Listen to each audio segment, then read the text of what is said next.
from Chalk Hill.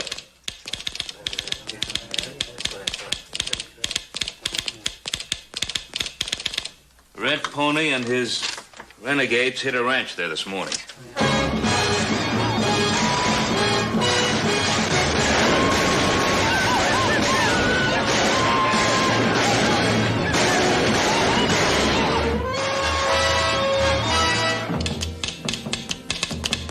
Sweetwater this time.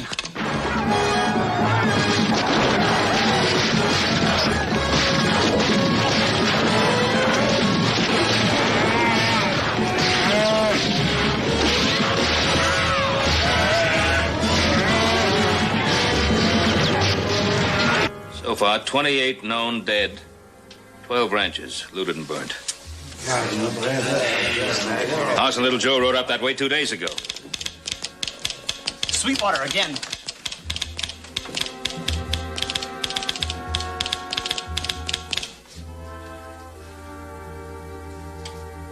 Just stopped. Right in the middle of a word. Well, I'd better get back to the Ponderosa and get up to Sweetwater.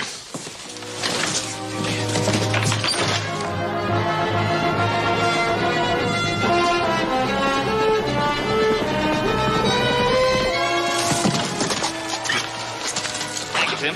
Put him up, will you?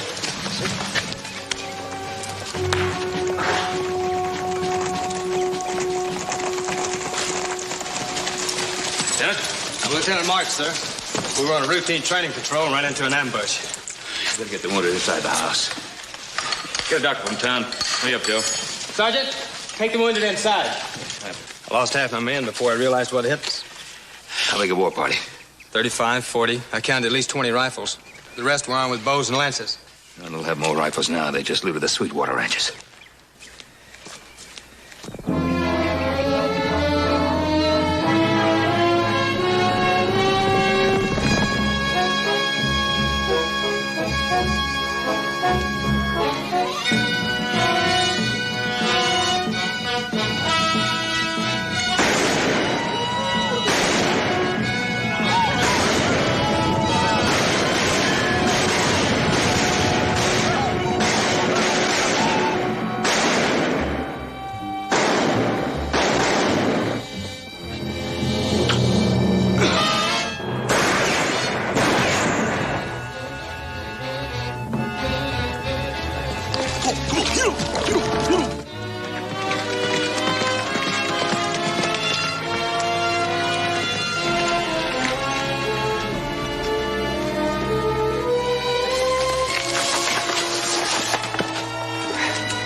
Things in there real deep. This is gonna hurt.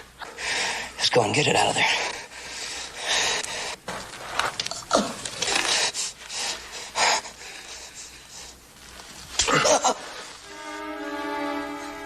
Dad, burn it.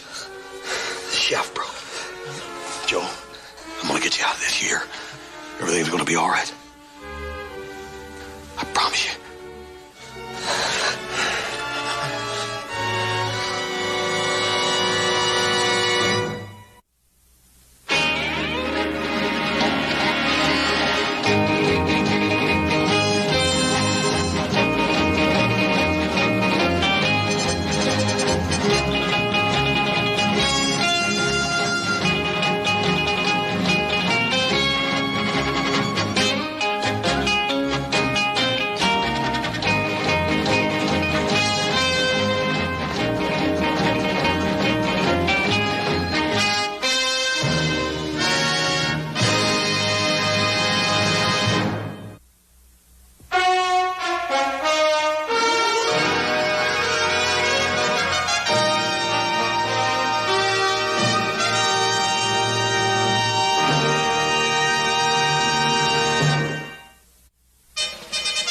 My orders are to find, harass, and delay the renegades until a major force arrives. Hardly possible with one non-com and one trooper able to ride. But I can scout this whole area. Lieutenant, my sons were up in that area. They won the ranches, and I haven't heard a word from them. I'm riding with you. Be happy to have you, sir. Let's go.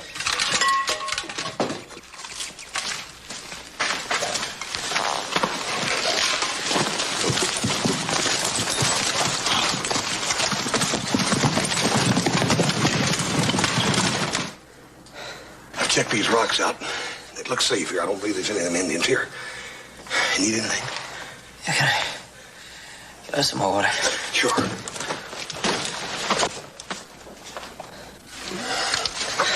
Here. Drink all you want. There's plenty.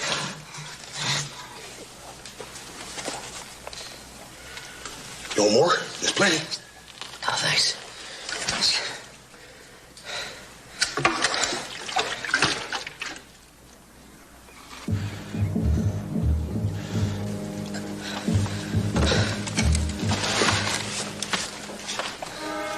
Hey, Joe. There's a campfire over there. I can see smoke about a half mile away. Maybe help. Maybe just a bunch of more Indians. No, they wouldn't give themselves away. I'll be right back. You'll be safe here in the shade. There's plenty of water here. I'll be right back.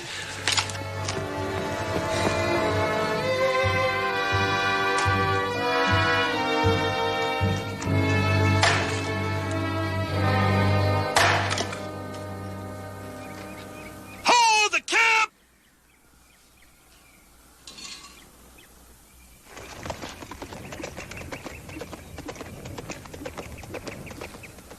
You keep out of it.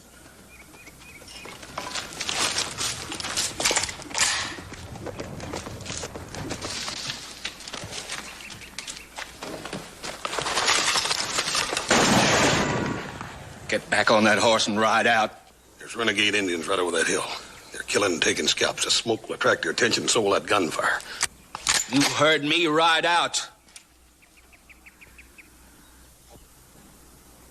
My little brother's out there with a broken arrow in his shoulder. I need some help, and I need it bad. Why don't you help the man, Breck? Ain't gonna hurt you. Get back on that horse. Get going. What were those shots? A drifter, Mrs. Dawson. Just running him out of here. Mrs. Dawson, the man says his brother needs help. You were told to leave. You'd better do exactly that.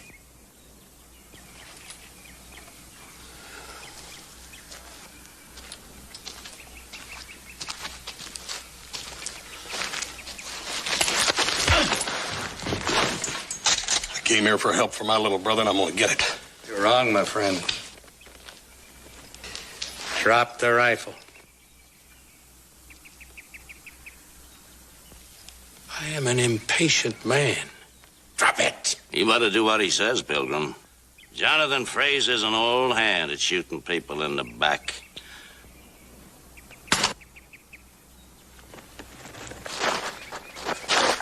My little brother's out there in bad shape. While we're standing around here talking, he might be dying. Give the man his gun, Mr. Fraser, and put yours away.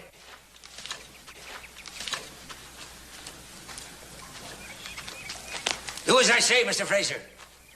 You're the wagon boss, but I own the wagons. Isaac, please. We made camp so you could rest. We can't go on till you do. I'm supposed to rest with gunshots and shouts all over the place?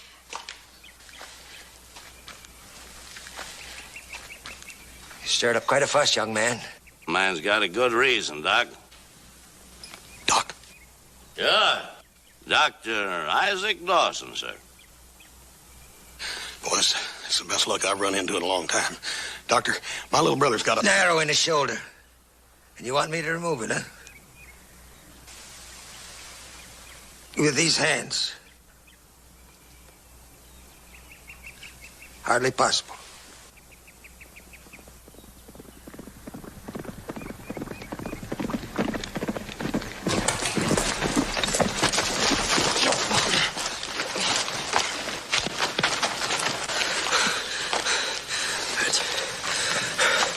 The shots. Thought you were in trouble. Just take it easy. See there, Doc? He needs immediate surgery. Looks like the Pilgrim was sure telling the truth. Isaac, you can't. Even if you could hold a scalpel, you haven't got the strength. Estelle, you've been at my right hand with hundreds of patients. This time, you'll be my right hand. That cut. I want you to take the patient over there, but gently. Gently. Estelle, the instruments.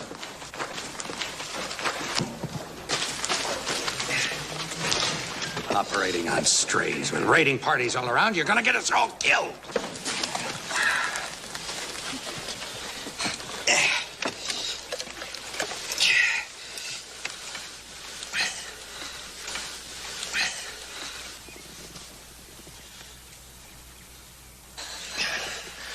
All right, Mr. Cartwright.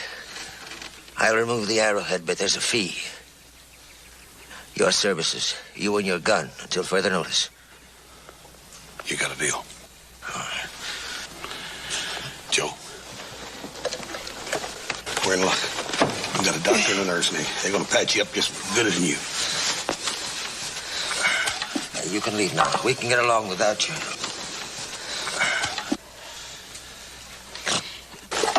Cut the shirt open, Estelle. Young man, this is going to hurt like the devil. So you'll help all of us if you lie as still as possible. Mr. Mulvaney, can you spare some of your bottle painkiller? Sure. I don't want any of that. Just get that arrowhead out. You may leave and take that with you. Swab that with some alcohol. Easy. That's fine. A scalpel. A little higher. Now, with a firm hand.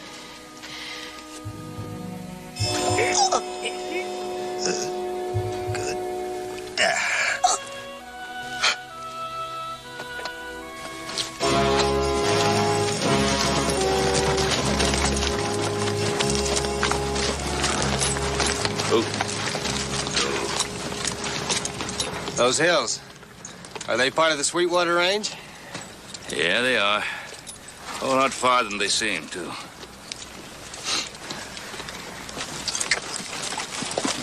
Breck?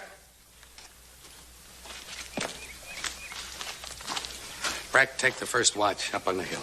Why not him? He's the one that's spooked by Indians. Well, you know how I feel about Indians, but I'd be glad to stand guard if you want me to. I don't want you. Now move out! Holler if you hear anything. No shots and stay off the skyline. You'd be no good up there now. You'd be watching the camp and nothing else. You ever get your brother patched up, you'll stand guard. I'll be ready.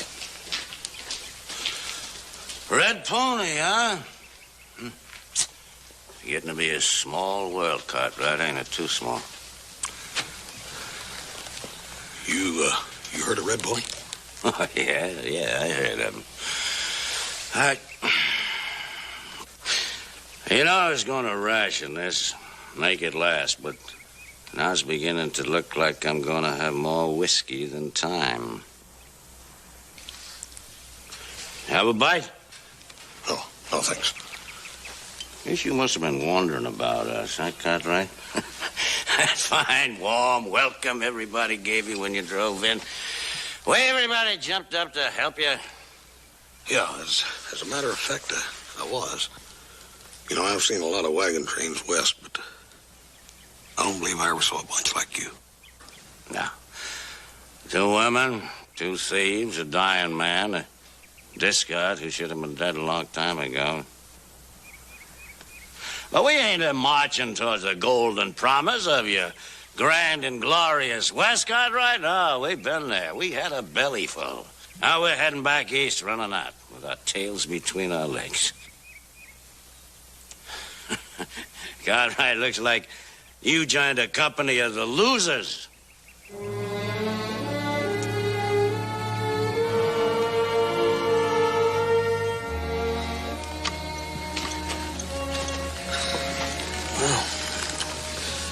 Well, brother, you gave me quite a scare there for a while. You're looking perk as a jaybird now. It's just how I feel, Tom. It isn't the time for talk, Mr. Cartwright. Your brother needs rest.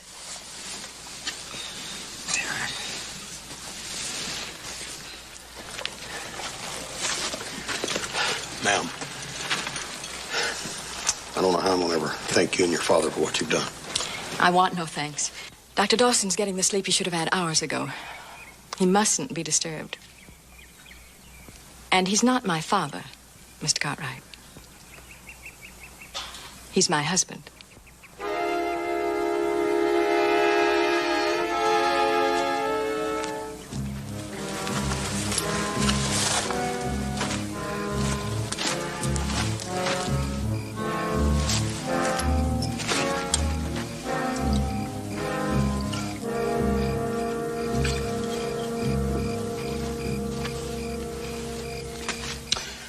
I know, Anna. You don't approve.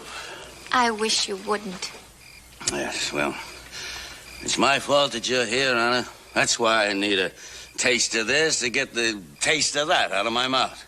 Smack dab in the middle of Indian country. War parties all around us. I brought you out here to get you killed. No, Papa, don't say that. Oh, yes, not just you. All of us. All of us are going to be killed. Oh, why? Why didn't I leave you in Virginia City? There's one good thing about it. You won't even see them or hear them till it's too late. That's how it was at Bishop's Creek, Anna. 200, 300 of them. Half the troop were dead before we even heard a sound. Papa, don't think about it anymore. I should have been dead, too. I would have been if my horse hadn't bolted. He took the bit in his teeth. I couldn't stop him any more than I could stop the wind. That was a long time ago. Now, the worst part of it at all, my own daughter, my own flesh and blood doesn't believe me. Of course I do, Papa. Oh, sure. Sure you do. Just like the court-martial board, believe me.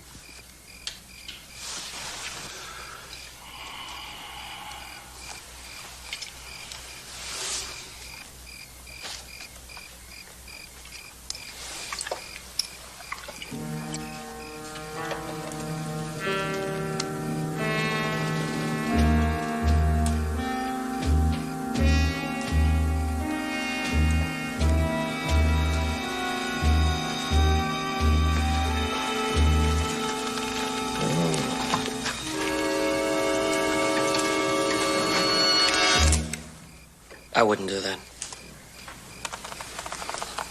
I thought I heard him call. I was just trying to help. With a gun in your hand?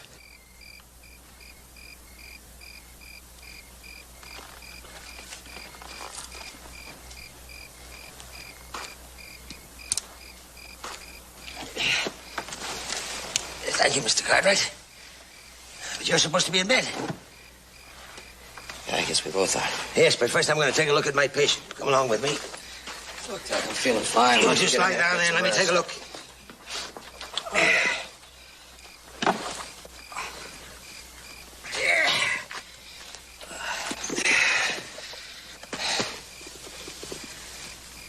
How's it look? Looks pretty good. No fever. That's good. I want to thank you for your concern, young man. But it wasn't necessary. I could hear someone coming. I was waiting for him. With this.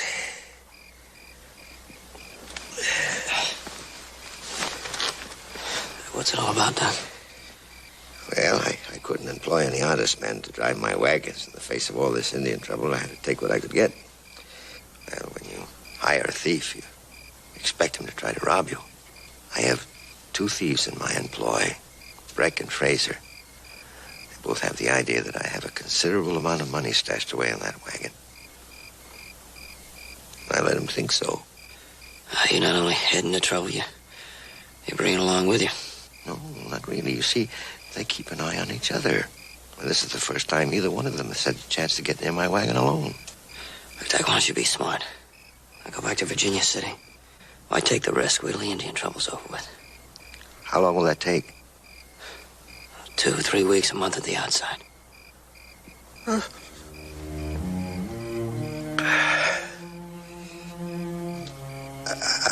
I'm trying to get back home, Mr. Cartwright.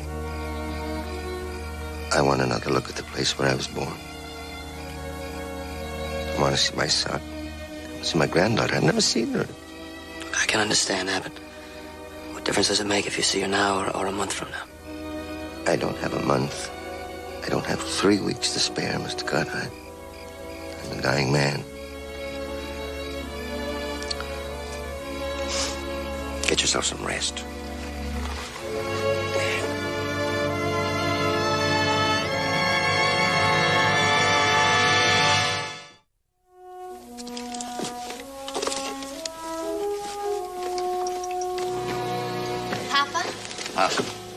Mr. Fraser said I should give you this. You're next to stand guard. Oh, yeah. Yes, thanks. Thanks, Anna. Guess I kind of talked too much last night, didn't I? It's all right. I didn't mind. And then whatever happens, I just want you to know that you're the finest daughter a father ever had. Thank you, Papa. Whatever happens.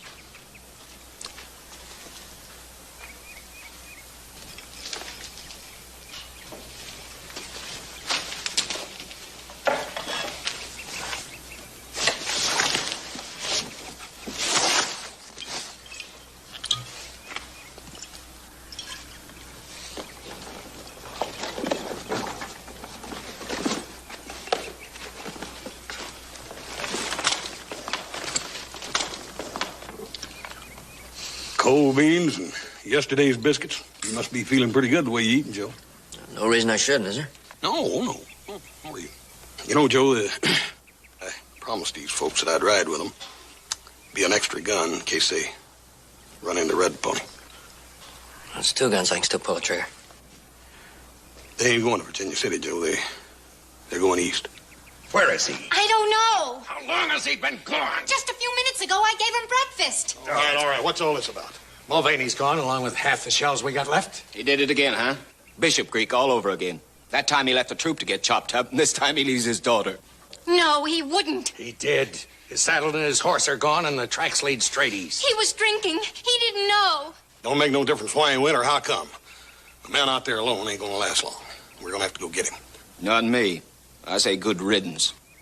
Well, my job is here. I gotta take care of the women and Doc Dawson. Well, get with it.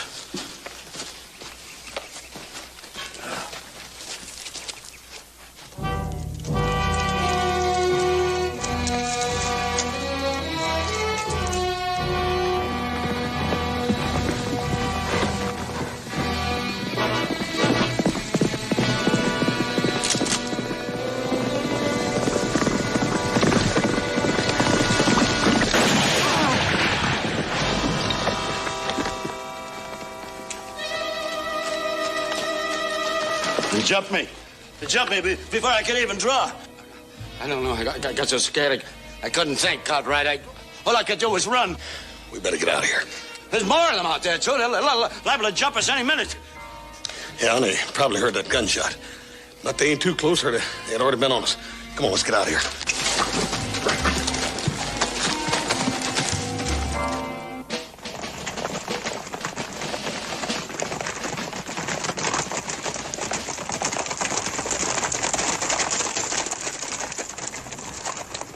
Sergeant, you and Burns take the West Fork around Half Butte, and then back to Virginia City. Yes, sir. Sergeant, just remember there are 2 of you and 100 of those Indians. Yes, sir. Report back to headquarters when you get there. You can ride back with them, Mr. Cartwright. Well, my sons are still somewhere out here, Lieutenant. We better move out. We're wasting time. It's a good thing Mulvaney rode east to see what was out there. If he hadn't, that Indian scout had seen these wagons coming, and it'd all been over real quick. The rest of that war party will find a dead scout and 2 sets of tracks, and then they'll be all over us, thanks to Yellow Belly. Well, that's why we gotta get moving quick. There's a stage station back on the trail to Virginia City. But that's behind us. West. Yes, ma'am. But we can find men and guns there. And even if we don't, we can ford up and make a decent fight of it. But we don't want to go back. Tell them, Isaac. We want to go east. We should have stayed in Virginia City. If you guide us, we might get back there alive. We'll make it. We'll save time by lightening the wagons. We'll jettison everything but what is absolutely necessary. No, Isaac. Not the gifts you're taking to your children and grandchildren. Presents from a man they've never seen or long forgotten. We'll leave them here and hope they delay and interest the Indians long enough to save a life or 2.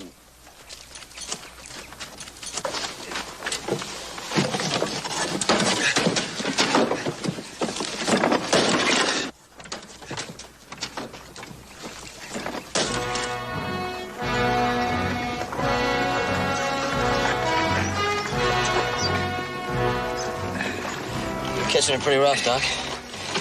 Why, it's gonna slow down. No. Don't do it, Ud. I'll be all right.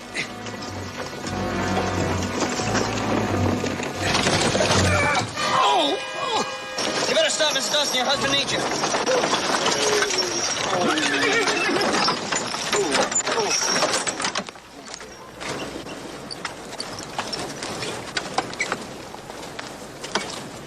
Go ahead. Say it. I've heard it all before. I wasn't going to say anything. Well, then don't sit there staring at me like that. I don't like it. I wasn't staring, Yes, Papa. you were staring just the way all the rest of them look at me, like I was some kind of piece of filth or something. I suppose I am. No, Papa. That isn't true.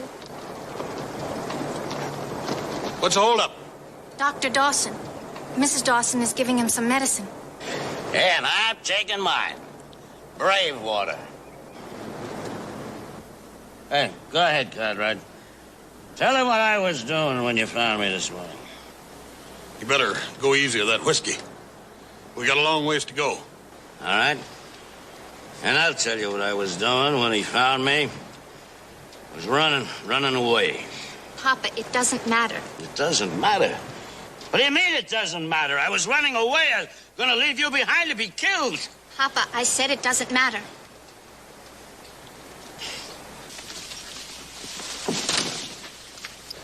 I'm gonna go talk to Miss Dawson.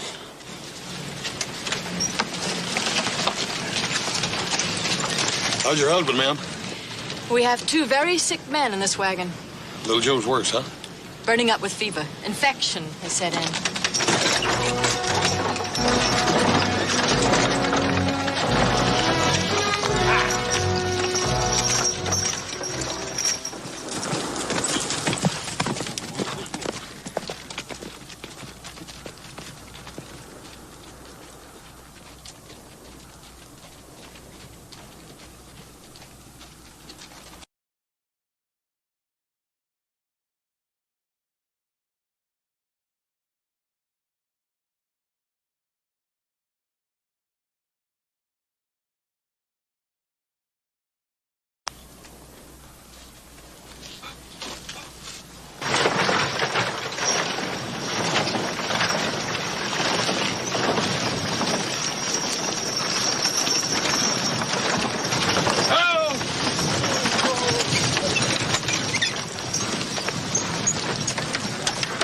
Where's that stage station?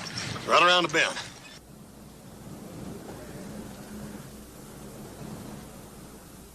No sign of life. I'd feel better if there was some smoke in the sky. I'm just happy there ain't no buzzards up there. Get them out of here, quick.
Isaac?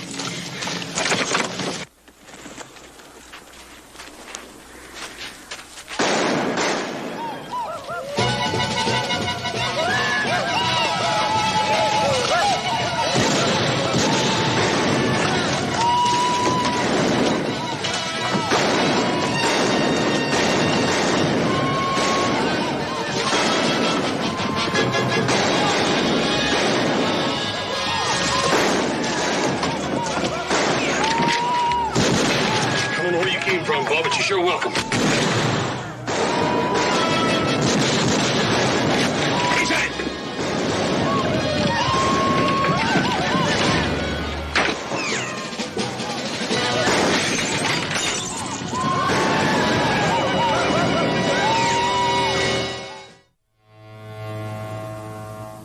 What happened? Joe? We're in luck. Here's some extra weapons. You take that side window. You cover the back.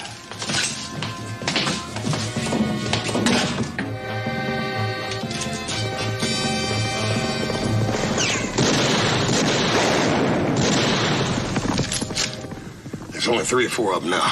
Not enough to make a real fight. But they'll keep us pinned down until the gunfire brings the rest of them. What happened to Joe? He got an arrow in his shoulder. We got a casualty. Huh? We've got a casualty. The old man. He's going fast.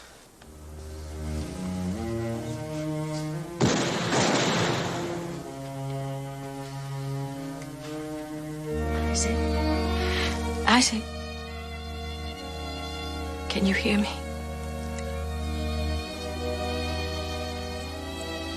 I went away for a little while, but then I heard you, and I came back.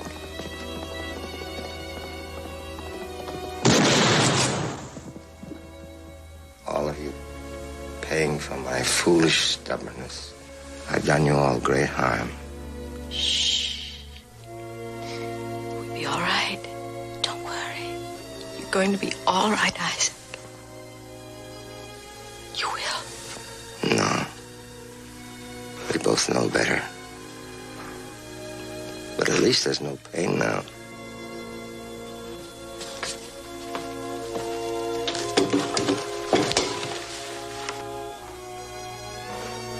Please take care of her.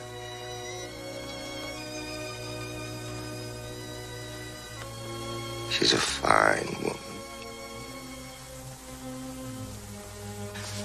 She's gonna be all right. You're gonna be all right, too.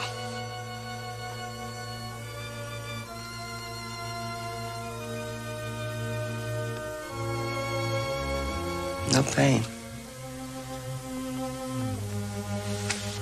No pain at all.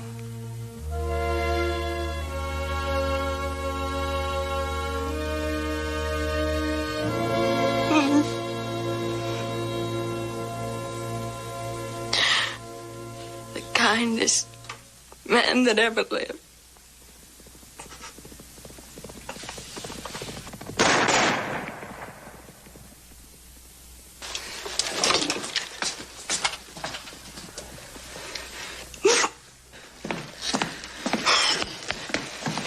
That wound of yours. It's nothing I can't stand. Joe, why don't you go get some rest and just sing out if you need it.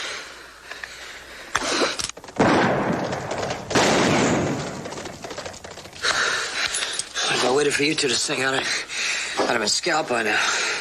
I'll tell you what, Joe. If we need any help, we'll sing out. Anna.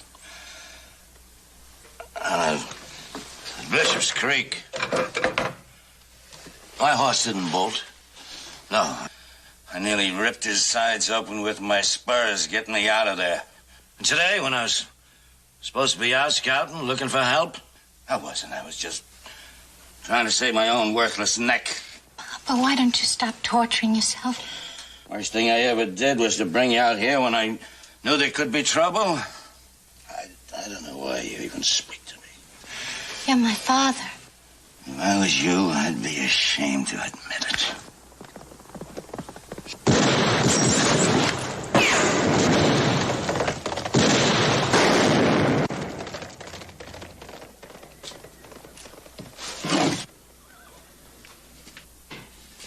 As much as we need the guns, there's one man here we could do without. Mulvaney? I mean Bishop Creek Mulvaney. He ran and got a whole troop slaughtered. He's not the man to cover that corner. I'll talk to him.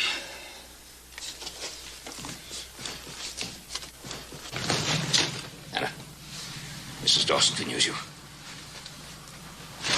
course.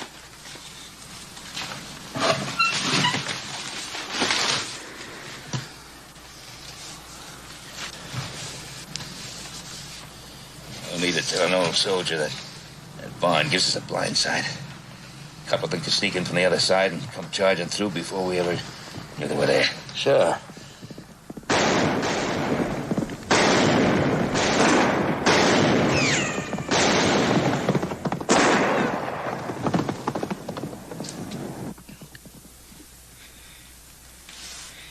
We need a good man here. Keep an eye on that barn. Not me. I'd get you all killed. Well, any of you made a big mistake, you paid a big price. Court-martial, disgrace, lost career. You have a chance to even things up right now. Did Hoss tell you what I did this morning? Yes, he told me. And you'd trust me? A man who'd run out on his own daughter? Things have changed now. You can't run. 20 feet out of there, you'd be killed. You gotta fight to stay alive this time. Even a cornered rat or a coward. Rat, coward, animal, dog, tiger, man. You got a shotgun, you got shells, you got a 6-gun. What's more important, you got what very few other men have. A second chance. Pa! Hoss, over here.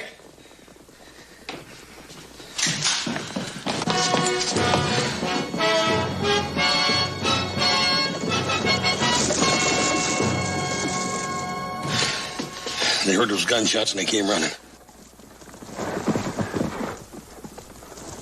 And they'll talk to see how they're going to do it, and then they'll come. Sure wish that wagon wasn't out front. That makes two of us.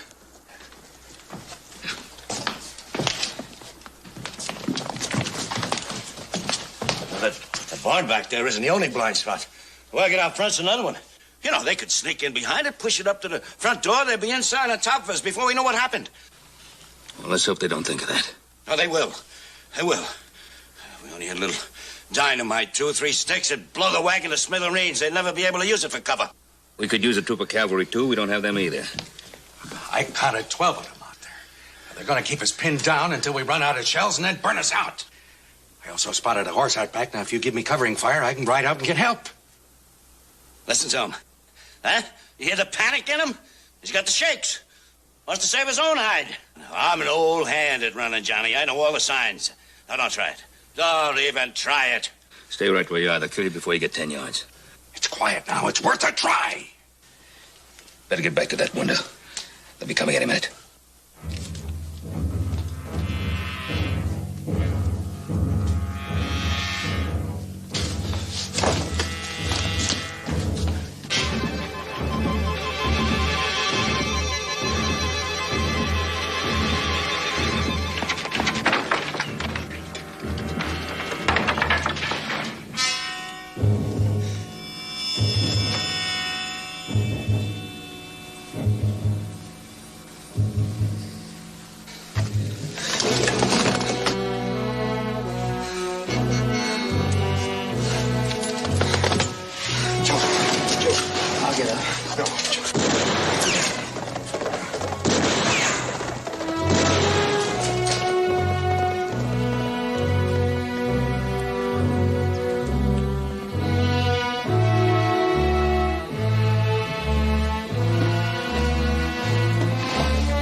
Mr. Cartwright, you can go back to your front window. I'll defend this one.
The last attack was supposed to cover this sneak attack from the barn. It didn't work.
Push that wagon right up to the door. All right, everybody. Get ready. It's gonna be all right, Anna. Of course. I mean it. I mean it. It's gonna be all right. I want us to march. Of course, Papa. Yes. Could I take this?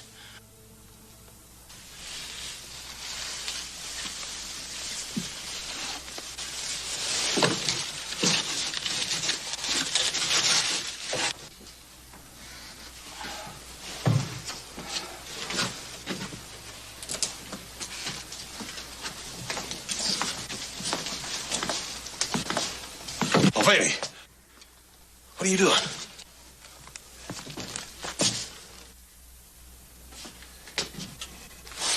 Easy now, everybody. Everybody, just stand easy. You can't go out there. You saw what happened to Fraser? It's what I do best. White flag or no white flag, I'll kill you.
You had to pull the trigger to make it work.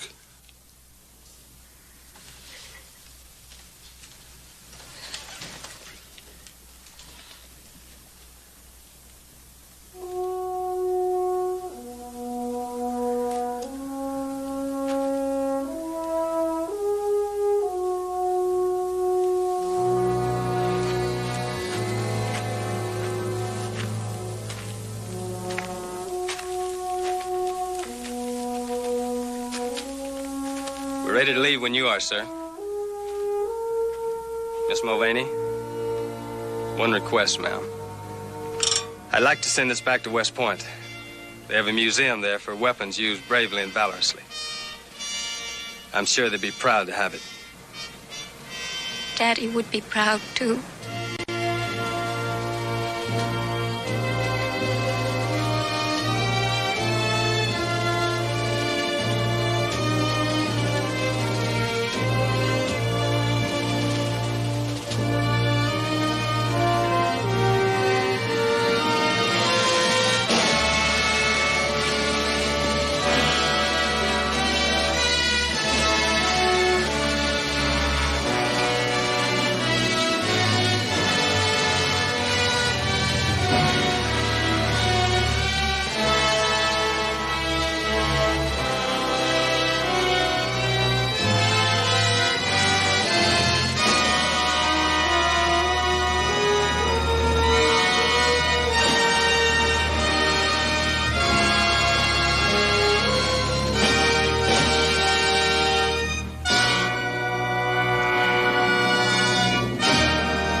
Paiutes are after only one thing.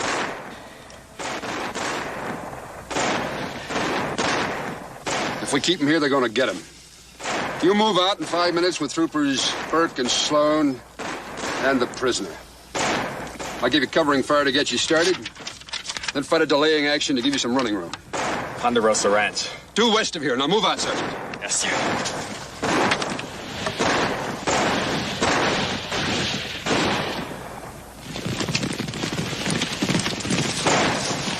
Hey, I sworn I heard gunshots. Yeah.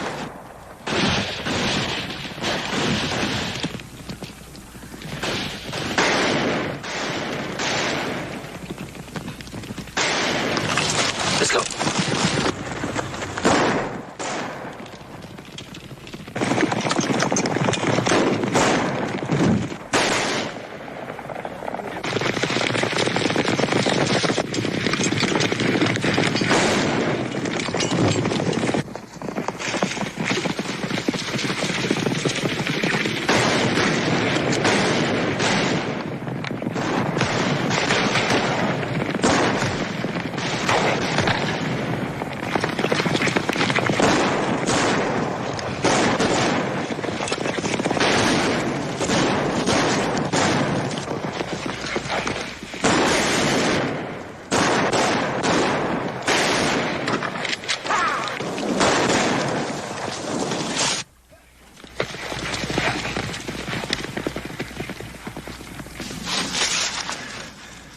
In the clear. Picked up that small war party just off the draw. How many men did you lose? Those two. Who's your prisoner, Sergeant? Wabuska. The Paiute who calls himself a god. Babushka, he's the one who's heading up those raiding parties, isn't he? That's right. We captured him 3 days ago, and we've had to fight to keep him ever since. Nobody's going to rest real easy until he's in federal prison.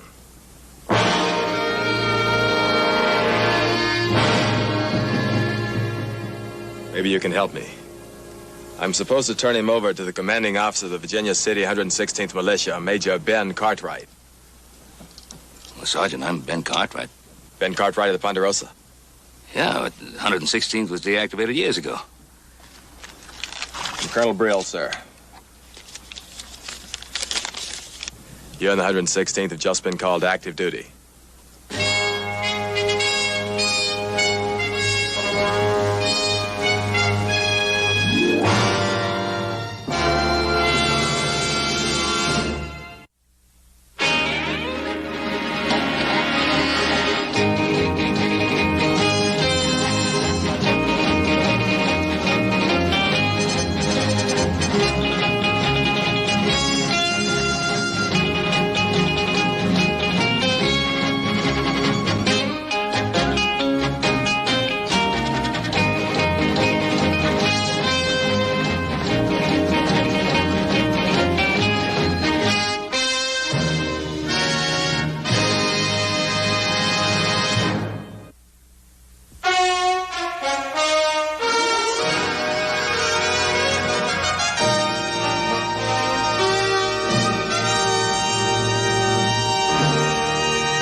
That holy man set fire to his mattress last night. Tried to burn down the jail. If it wasn't for a hack there, he could have done it. I had the thing burning pretty well when the smoke woke me up. Jail burn, but not Wabuska. Fire, wind, storm, and water are all friends of Wabuska. Even bullets cannot hurt me.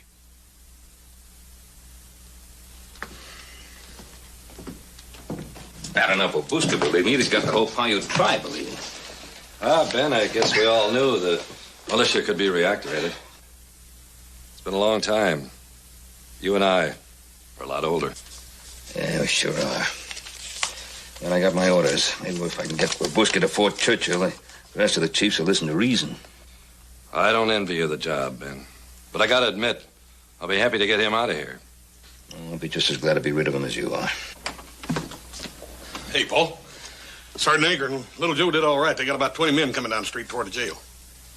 Well, there's still some spirit in the old 116th, eh? Detail, halt! Detail, left, right! Oh, you better join in, sir. Right, Paul. That is right. Major Paul. Sir. Sergeant? The son and I found 20 men, sir. We lost 2 coming down the street. Made the mistake of passing by a saloon. Thank you, Sergeant.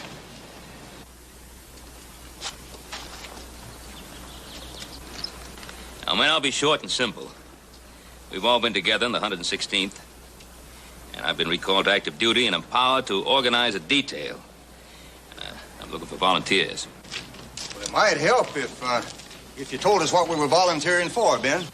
I'm organizing an escort detail. Take a prisoner to Fort Churchill. Oh, now, wait a minute, Ben. I'm not even sure that you have the right to call us together, but I'd overlook that. If it's my wife and kids undefended. Now, it's a prisoner detail, like I said. It's that Wabuska, ain't it? You think I'd do anything to defend him? I say hang him and get it over with. Hold it. It's a long ride. I came here looking for volunteers, not asking for conversation. If it's the town that needed defending, I'd be the first one to come forward. But I don't know anybody who'd volunteer to take that Paiute to Fort Churchill. What with the whole country crawling with war parties. Are there any volunteers?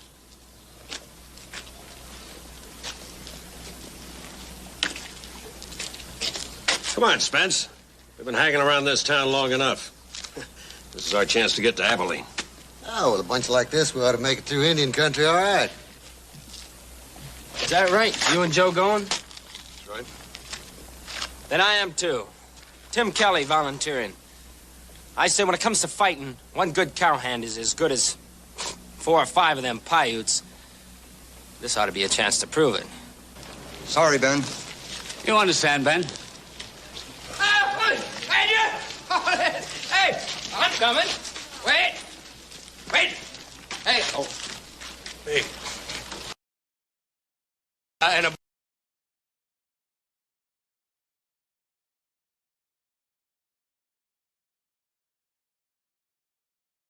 That one. So you count me in all the way. Now, that Pete Hansen there, he's got my brother Hack locked up for busting a chair over my head. Now, you tell old Pete to let him out, and Hack will come along with us. How about it, Pete? If we can get those 2 to fight Indians instead of each other, you'll have a couple of good men. Hey, Hack boy! I volunteered for you. Now make sure you come along or I'll move your jaw sideways some. I hear you, but you ain't gonna knock my jaw over none. He'll be with you, Major. Sergeant, round up some supplies and ammunition for 10 men for 5 days. The rest of you men, get your horses. Be back in an hour. Dismiss. Forward, up!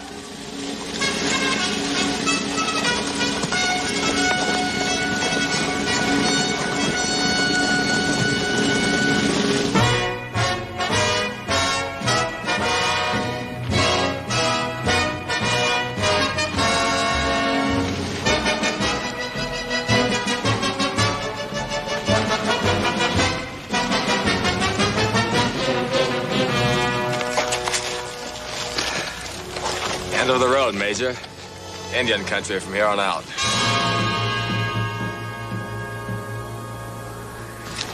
Major, begging your pardon, sir, but I think we'd be better off without some of these men. Which ones? Well, those 2 brothers. Hey, give me some of that. Wait, give me that. I'll give it to you. You young boys all alike, Hack. You know I always drink first. What about him? Fighting, unreliable. Sergeant, have you ever tried to work out the night before, hot sun? Yes, sir, I have. Lots of times? Yes, sir. You got over it, didn't you? Well, they will, too.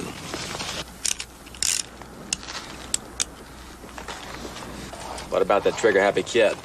He's liable to shoot himself in the leg or shoot one of us. before we get to the top of that rise. Yeah, that's true. He might. But we're gonna keep him on anyhow.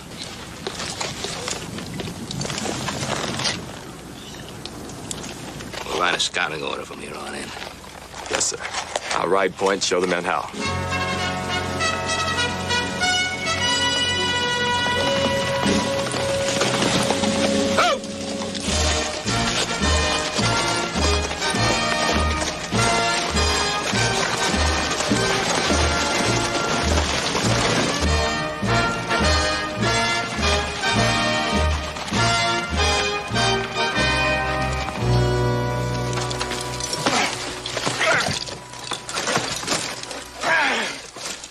Up easy, does he? Yeah, he bit me. Says he's a god, but he got teeth like a wolf.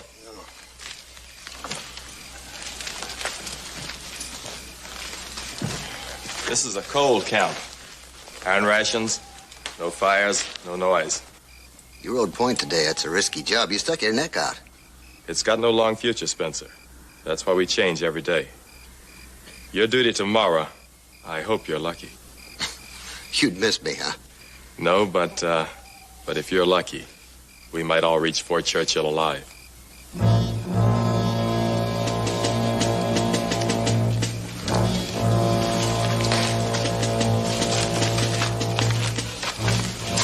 As good a spot as any for my watch. I can see the whole valley from here.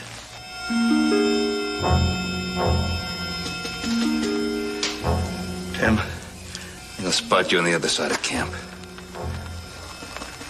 Be careful.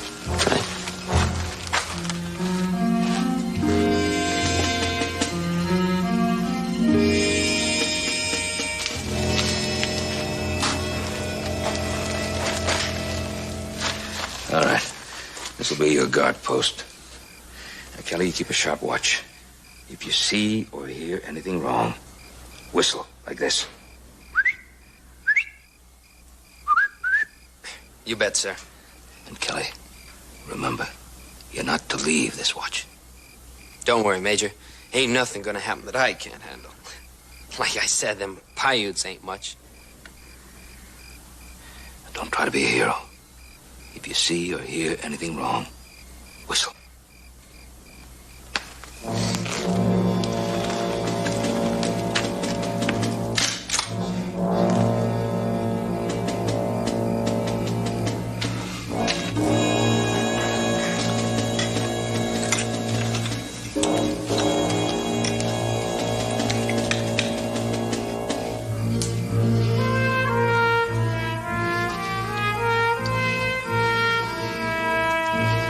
If I could have some of those peaches, I'd sure be obliged.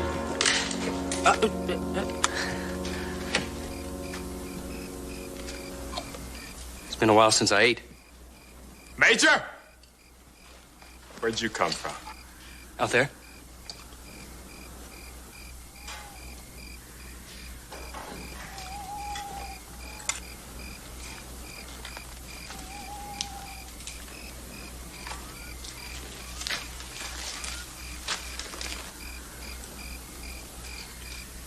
Your, tied-up friend here looks like you could give a bobcat the first bite, come home with a fur coat.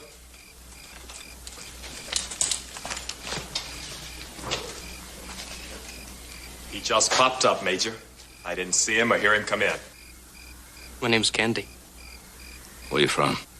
Any town within 500 miles east of here. I've been there. What's your business? Trying to stay alive? How'd you find this camp? Simple. I heard it. I walked upwind to the voices. I saw the guards. I didn't want to bother them, so I just walked on in. That Paiute heard me coming. He was watching and waiting when I walked up. I'm the only one who's doing any talking. Any of you men got names? Cartwright. Major Cartwright. Major, that sounds like Army. Militia, 116th. Militia, Army, what's the difference? A big difference. No offense to the Major, but if this was a regular Army detail, you'd never got past those guards. Or maybe not, but I sure would have tried. I sure am hungry, Sergeant. Could I have a can of those peaches now?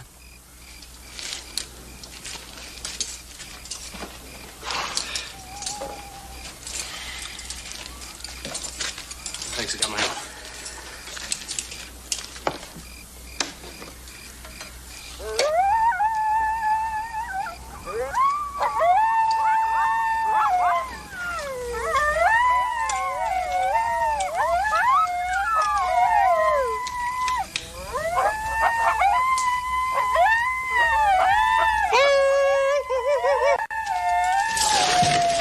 The one out there was coyote. This one's pure Paiute.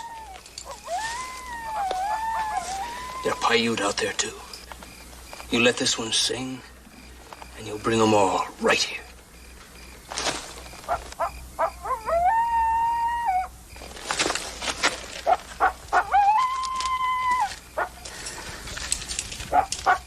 Paiute, come. You die. All of you. One more sound, and you'll be chewing on this all the way to Fort Churchill.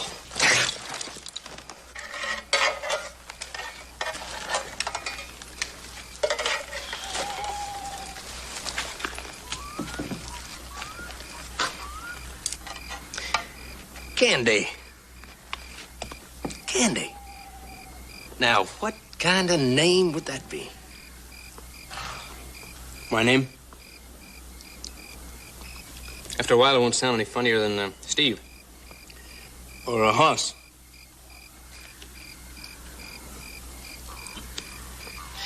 You just come from the country which we're headed. What's it like out there? You're gonna run into just about every Paiute in this part of the world. And some Shoshone, and some Utes. All of them wearing war paint and hunting for scalps. Don't ask me how many.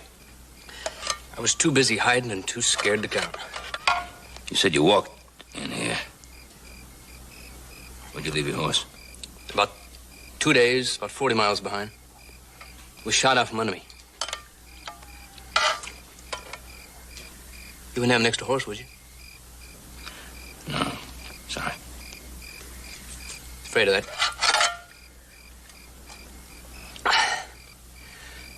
Tell you what, I'll settle for another can of peaches.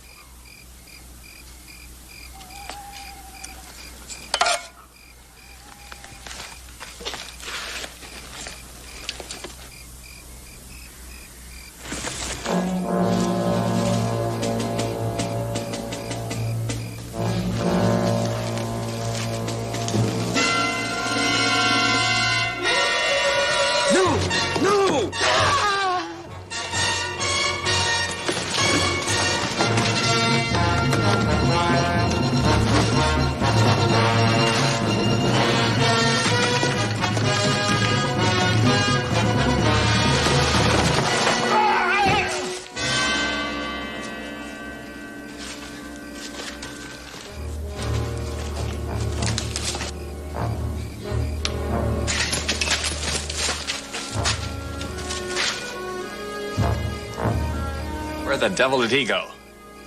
I wish I knew.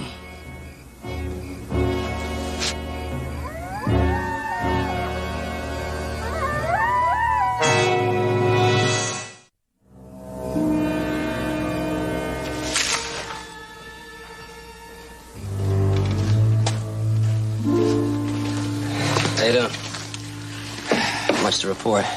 It's pretty quiet. No sign of that candy fella. Just a few night birds and some field mice making enough noise to keep me company, and that's it.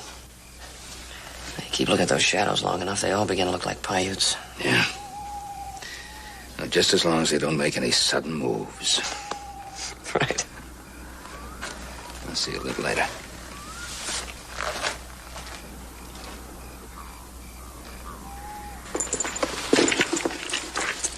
Put this stuff with the fella's 6-gun and carbine. I'll deliver it to his next of kin, if and when. The reason he's dead, he didn't obey orders. If he'd have stayed where the major put him, even if he'd have whistled like he was told, he'd still be alive now. It is no matter. Tomorrow you all die. I was just telling him, Major, that on a mission like this, when one man disobeys orders, he can get a lot of us killed. That's right.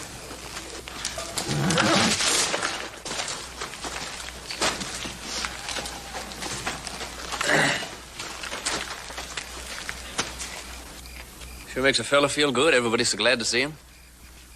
Well, it might be. If we'd know where you'd been and why. Horse hunting. I told you I've been walking for 2 days. I figured those Paiutes owed me a horse. Took me an hour to find him. That leaves 2 hours unaccounted for. I wanted to make sure that brave was alone. There's only one set of tracks leading in. There's no smoke on the wind anywhere close. The one thing I didn't figure was the kind of horse I was going to find. You know this horse, Sergeant? Colonel Brill's mount. A Troop must have been completely wiped out after we left with the prisoner. Just as Wabuska promised. Paiute, Shoshone, Ute. Kill all soldiers. All white men. One more sound, you're gonna be wearing that gag. But anyway, they're going to be looking for this horse come first light. No, we'll be gone by that time. You coming with us? I hadn't figured to. I got no love for the militia or the army. Saluting and taking orders and saying sir just kind of rubbed me the wrong way. I started off on my own when I found him. Why did you come back? Got lonesome. I figure when the Paiutes start taking horses away from the cavalry, a man alone doesn't stand much of a chance. So I'd like to ride with you. I'll even learn to salute. You learn to obey orders. Yes, Major.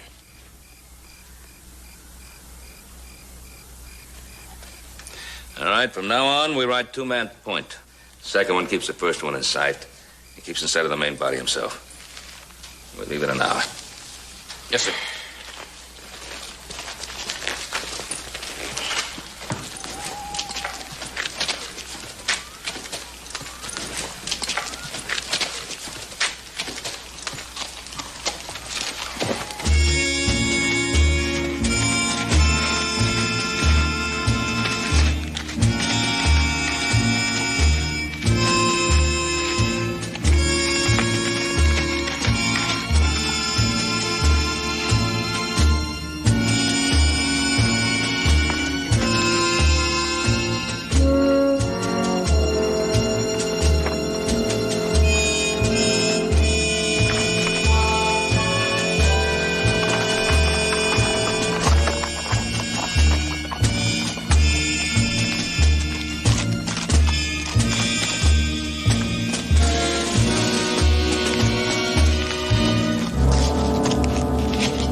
Spence, he ought to still be in sight.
Gotta get yourself a little shut-eye?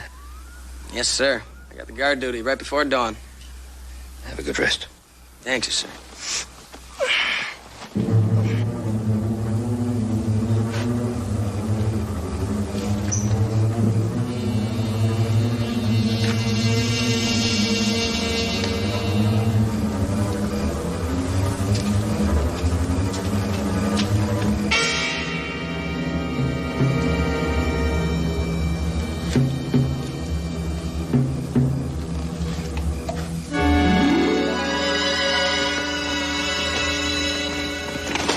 Boys. What's the matter? Easy.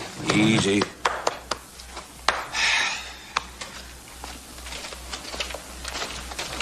Sergeant, get everybody up and ready. We'll move out in half an hour. Yes, sir.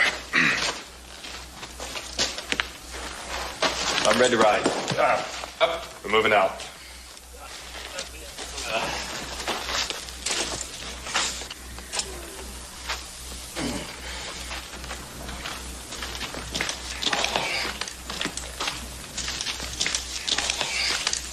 Come on, Hank, get up. Well, we've seen another sunrise anyway. And after what happened to Spence yesterday, I thought those Indians would be here last night.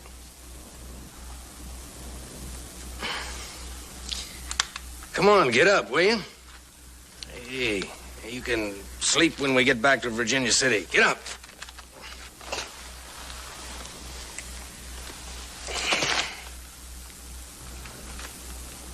Where's Hank, Joe?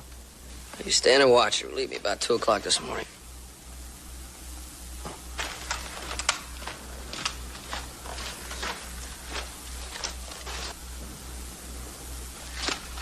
Hank?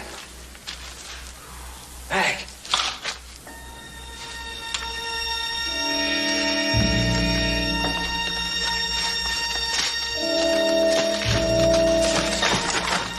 Joe? Wait up there. What is it? Hank.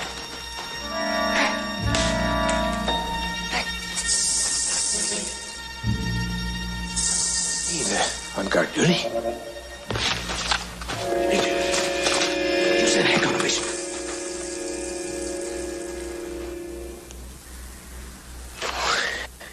Somebody else. They couldn't get him. They must have got Hank. Wait. Let go. Right now. Don't ease up.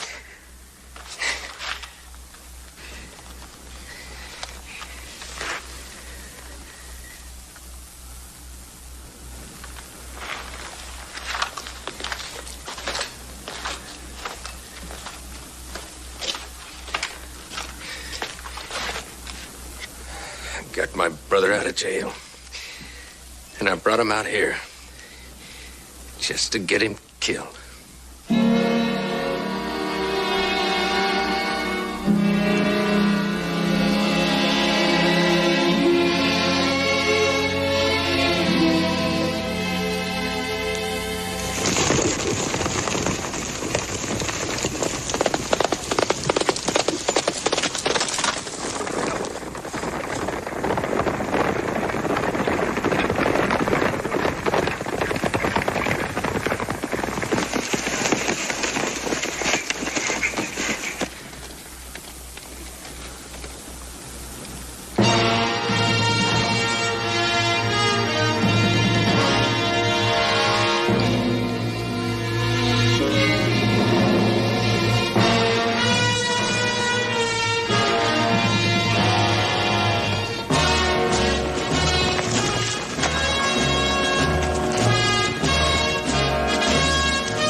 Is that who I think it is? Yeah, that's Winnetka. One chief I didn't think could be stampeded into making war. Done.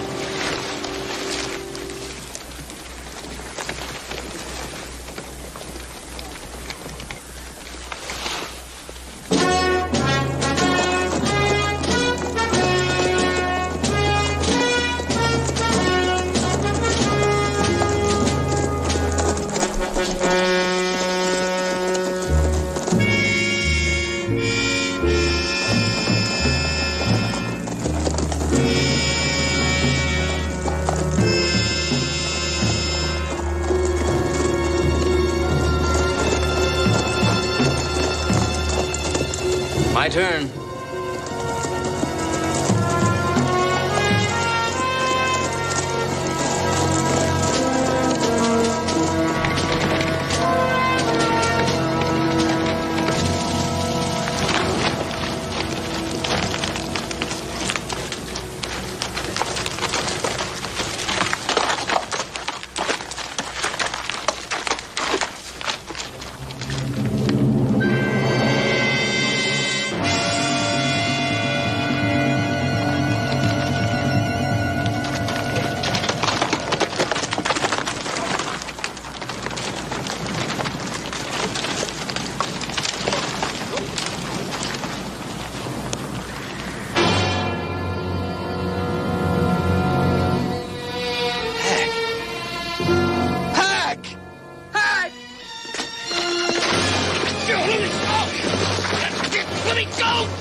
Major, look at it.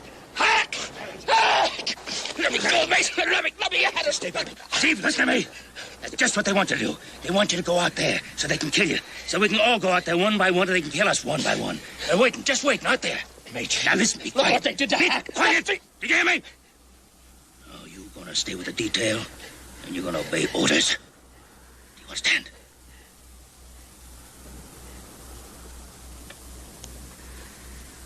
Hack. Oh, Hack.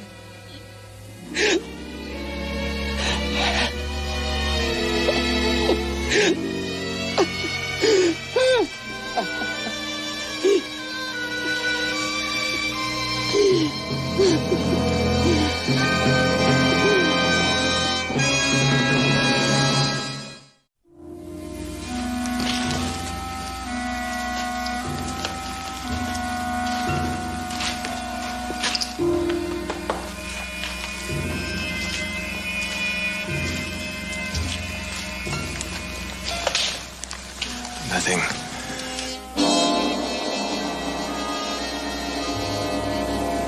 The moon will be up shortly. They'll wait for full dawn now. I believe you're right.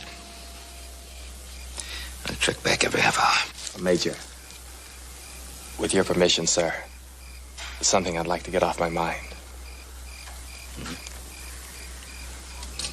Back there in Virginia City, when I saw the size and shape of this detail, I came within an inch of deserting. Cowhands, clodbusters. They didn't know a hand salute from a water bucket. I was sure that if they saw one Paiute or heard one shot fired, that they'd scout us so far and fast it'd take 2 weeks hard riding just to get them in sight again. Kind of wrong, wasn't I, Major? The clodbusters showed me how. That first day was just like I thought it'd be, but after that first night, they pulled together quicker than any group I ever saw. Yeah, they're good men. All of them. Yes.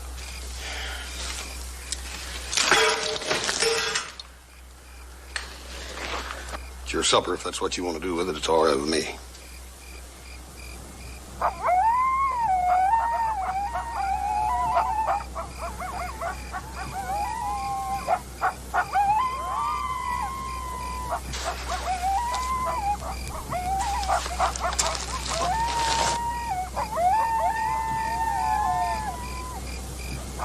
Tonight they gather from all the camps.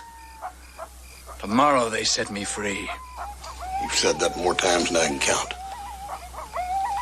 Now, since you don't want to eat and I don't want to listen, why don't you just open up? Tomorrow they kill you and all right, then. I can learn here again.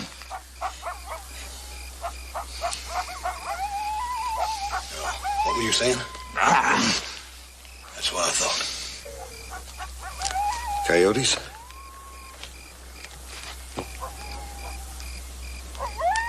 Should be dawn in about 4 hours. We'll move out in 2. And they'll be waiting for us. Big reception party. Now, you came in from that way. How far are we from Fort Churchill? As the crow flies or dodging war parties? Straight line. About 8-10 hours. But the Paiutes, Shoshones, and Utes all banded together out there to stop us. That could be just plain too far.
Welch and Steve, sir. I know. I saw it.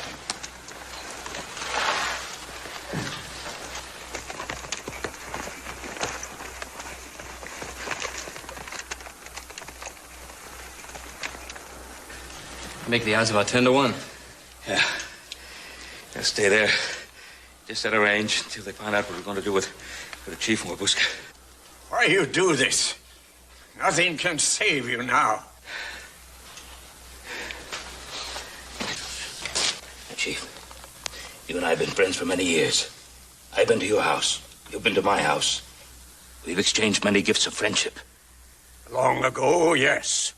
But now, all changed. You and I have not changed. We are still the same. But out there, things have changed. Many people have died. Many more will die. Thousands of soldiers will come. Your tribes will be destroyed. All of them. We will not die. Only the white men will die this time. Bullets will not hurt Wabuska. He laughs at white men's guns, and he will teach us his magic. Winnetka, you're a wise man. How can you believe this? Oh, look at him. Wabuska, he rides through hundreds of bullets all this day, and not one harmed him. We rode through the same fire. Nothing happened to us. We were just lucky in the rest, that's all, Chief. He cannot be hurt. He will never die. It is written, Wabuska will lead our people to victory everywhere. In my own lodge, with my own rifle, I fired at him, and the bullet leave no mark. Winnetka, he tricked you. No, he has great power to destroy our enemies. He's a man. He's a man like you and me. And if he had such magical powers, why doesn't he use them? Why doesn't he make himself disappear in a puff of smoke? Why does he allow himself to be captured by us? It was my wish. Take me to your strongest fort. I will melt away. Your strongest iron cannot hold me. All right, Winnetka. Let's find out if he's a man or a god. If I shoot a bullet into him, he'll bleed and he'll die. Major, you can't do that. Sir? Sergeant, this is my responsibility. All right, Wabuska. We'll find out about you. What are you afraid of, Wabuska? This is only a white man's bullet. White men's bullets cannot harm you. You've said so many times. You're a god. You have magical powers. All right, let's see how these magical powers work right now. Stop him! Stop him! Oh, Wabuska, I see fear in your heart. You tremble like a woman. For this one, my braves have died.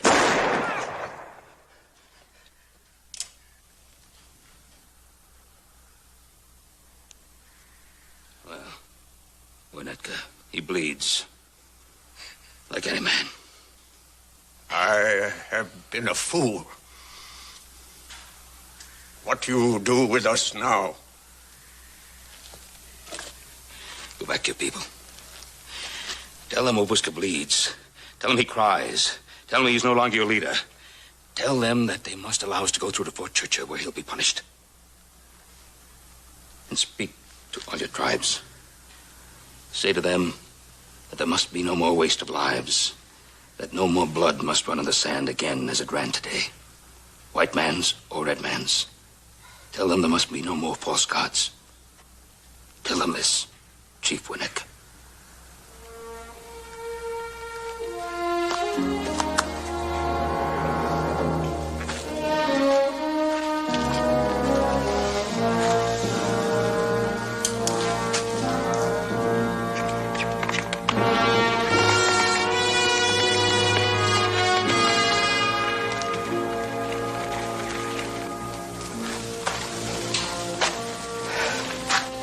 Would you shot him?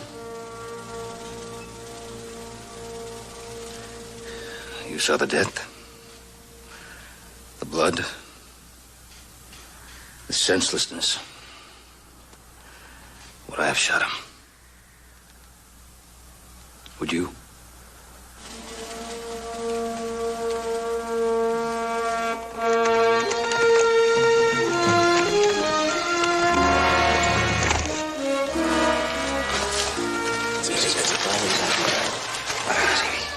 All right. Let's get to the horses. I'll take charge of your prisoner.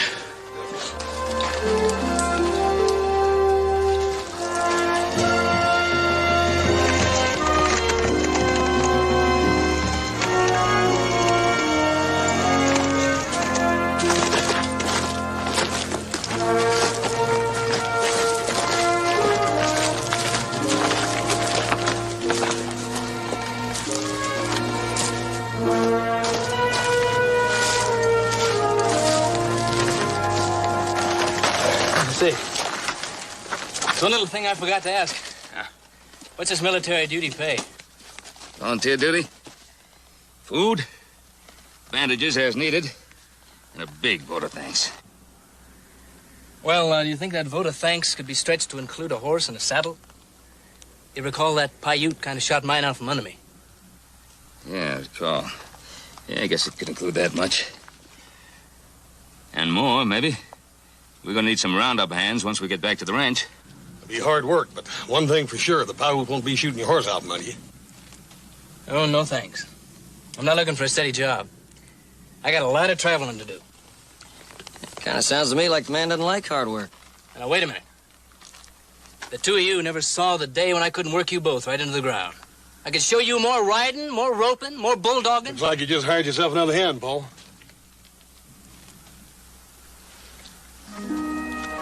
All right. All right for a while. But it's got to cut both ways. I can leave anytime I get the notion, and you can send me down the road, same way. Sounds fair enough. Yeah, I guess sounds fair enough. All right, boys, I guess we got ourselves a new hand. Mister, you got yourself a job.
Thank you most kindly for your charity. Don't pay it no mind. Anything for my Mexican friend. Thank you. Muchas gracias. You're most kindly welcome.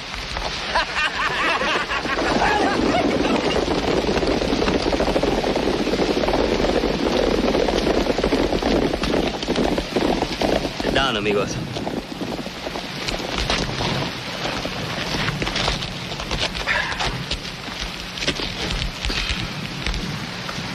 I have been thinking. We have traveled a long way from our country to this El Dorado in search of riches. Be patient, Blas. It will come, you will see. No. No, it will not. It should be apparent to you. In this country of equal opportunity, some are more equal than others. Streams which the gringos have worked over 1,000 times to know that there is no gold. These we can work, but nothing else. But every day one hears of rich strikes where others have searched before. That's right, Blas. You've heard of it. We all have. Perhaps we may be that lucky. If the Holy Mother wills it so. Yes. But it would make no difference. The gringos would come with their angry faces and their guns and their papers which they would shove under our noses to prove that we had no right to our claims. You know this, amigos.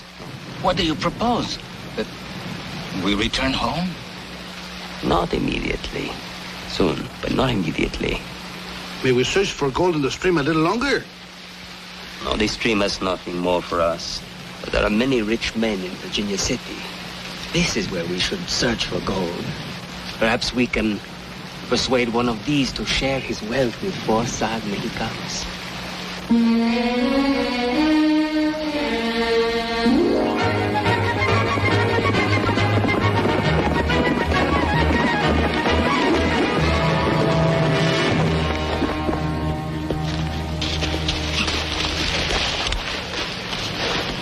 Are you all right, amigo? I'm not sure yet. All I've got's $20 in the gun. Well, we noticed your fine horse and saddle. Compadres, have you noticed how wealthy the wealthy look even in work clothes? Nice it must be to work in such clothes. Fine jackets, soft shirts, and this saddle look. Would feed a village in Sonora for a week. How wonderful to be successful in this land of equal opportunity. Should I reach in my pocket and get the $20? First unbuckle your fine gun belt. And since we have noticed you are left-handed, use your right hand and stay alive, please.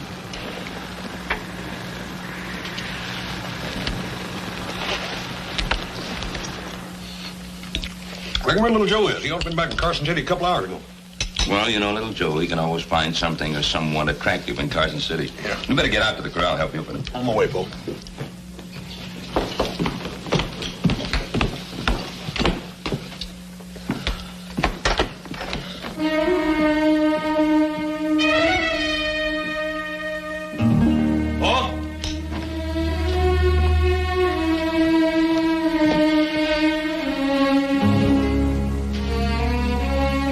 Right? Yes, what can I do for you? Forgive me if I do not identify myself, senor. Be sufficient I am a Mexican, disillusioned and far from home. Well, come on inside. No, gracias. I do not wish to soil your floors with my filthy Mexican boots. Senor, a direct answer to a direct question. Whom do you love most in the whole world? What kind of question is that? Whom do I love most? What's this about? Please, to answer my question. I love my sons most in this world. Why? What do you want? 100,000 in gold, senor. What? As you now suspect, I hold your son for ransom. My son's in Carson City with friends. You know better. However, to save time, your son has a tiny white scar on his left thumb. Has he not, senor? What about it? Here is your son's left thumb, senor.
A rabbit's foot. Did your stomachs turn to fists? Or sick with warm water? Did they, senores? All right. You scared us. I believe you now, except the fact that I have your son. What are your terms? 100,000 in gold. For your son. All in one piece. 2 thumbs, 2 ears, and so on and so on. That'd be about close to 400 pounds of metal. Take a good couple of days to round up that much gold. 400 pounds? That's a great deal of weight. And we have far to go. I am not an unreasonable man. Let us make it 25,000 by tomorrow. It'll be easier for you and easier for me. Be easy for me to kill you. And you would exchange the corpse of your brother for mine. What a poor business judgment. You do not wish that. Nor does your father. I will come for the gold tomorrow. If you attempt to follow me or in any way try to rescue the young man, he will be killed. I am serious, senor.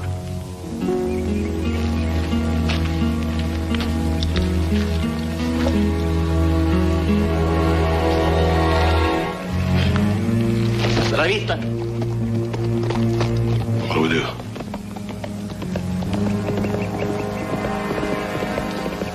We get the gold.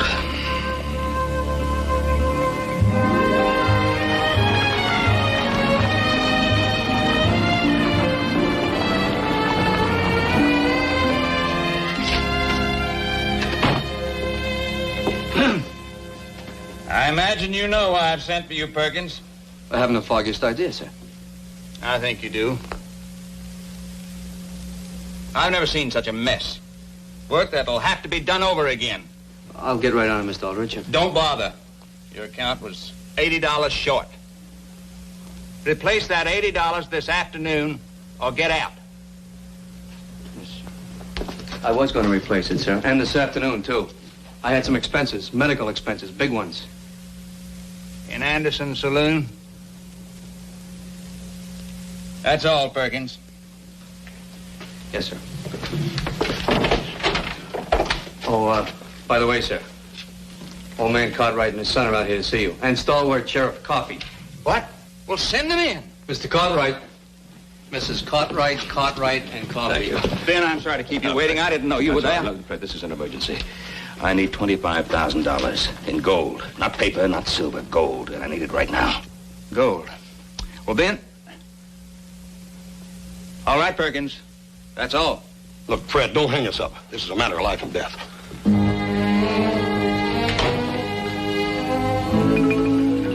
Hablamos de mujeres. Ya. Vamos a hablar de viejas.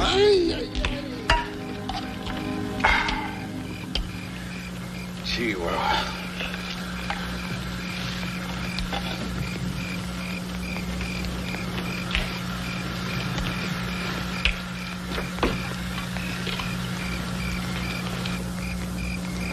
Are you ready to eat now, amigo? Like I told you before, if you untie my hand so I can feed myself. You're too valuable a prize. Emiliano will spoon feed you. Emiliano.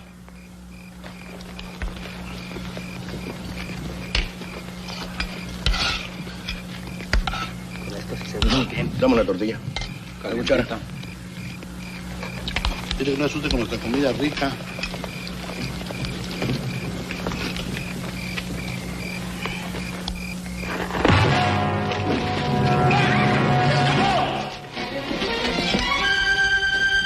He escaped!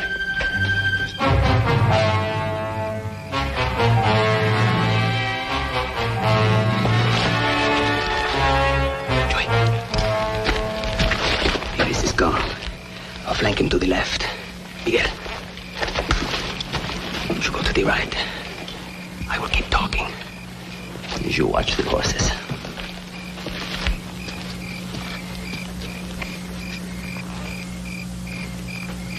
Can you hear me, amigo? Must blood flow for a few pounds of bright metal, which means so little to you, so much to us? I am not an uneducated man. I am the schoolmaster in our village in Sonora. And Chewy, my fat friend, who is now armed with your weapon and is outflanking you to your left, he has the village general store, which he calls Saturno cruzando el disco del sol, which means Saturn crossing the disc of the sun. Imagine a general store with a name like that. Is that not lovely? Let me tell you something. In our village, we surely must be the poorest in all of Sonora, men try to make a living from the lime, which is what our soil consists of, and in which nothing grows. Putting the lime in sacks and carrying them on their shoulders for 20 kilometers. Lime burns the skin and sears the eyes and the lungs.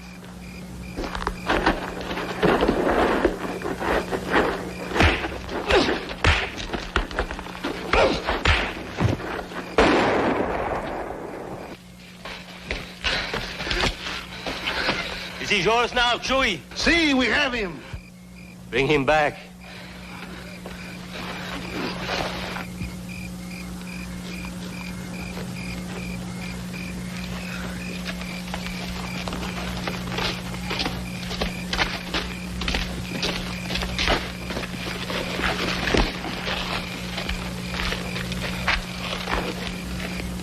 To shoot you would be an enormous waste. Do not make us do this.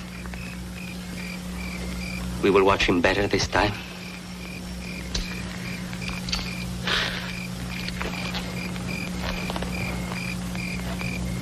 As I was saying,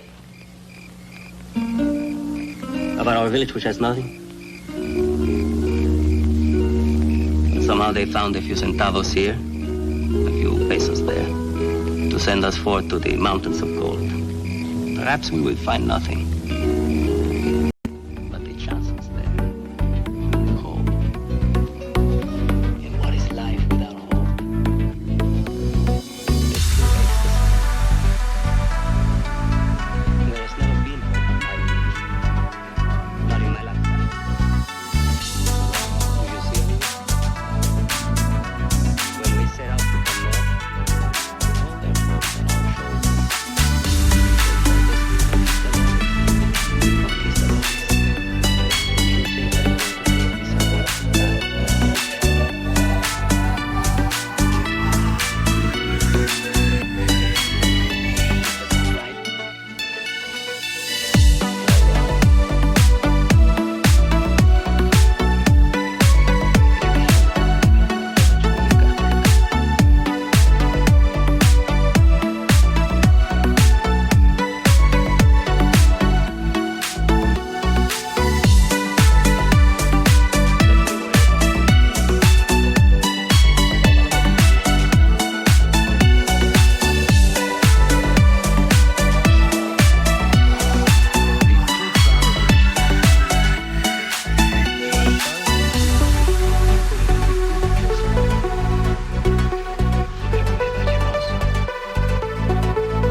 made myself clear?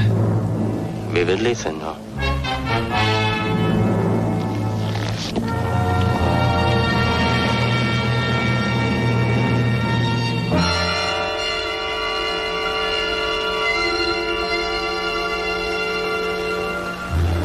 Scrubby Mexican heading south with something that's plenty heavy.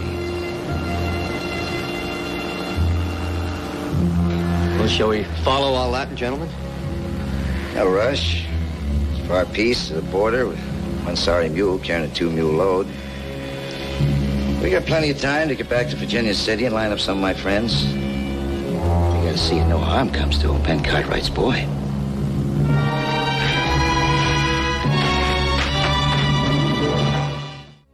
The sheriff ain't doing nothing. Don't ask me why. Wasn't some sharp eyes and ears, none of us would even know about it. What do you reckon we ought to do about it, Bill? The only thing good citizens can do when the law don't act. We gotta find them kidnappers and rescue little Joe. Right, he's right. But Ben Cartwright ain't the sort of man to sit around and twiddle his thumbs. Little Joe's being dragged to the border by a bunch of murdering foreigners. He's the one we gotta think about. Ben'll be so glad to get him back safe, he'll probably pay us for our trouble. The Mexicans have got that gold. Maybe we ought to just pay ourselves. Let's go get him.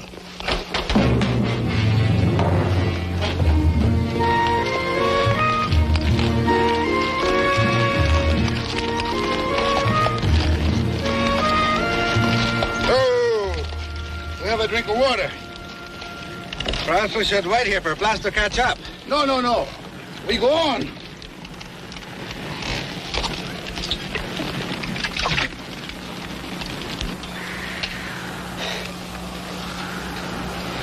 What's the chances of getting his jacket off?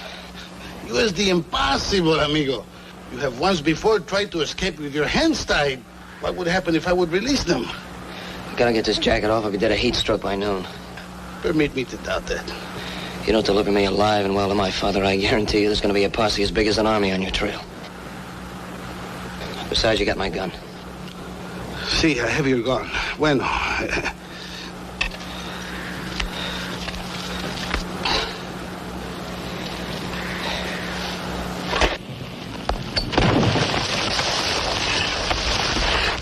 Amigo, please, there is nowhere to go out here, amigo. Please.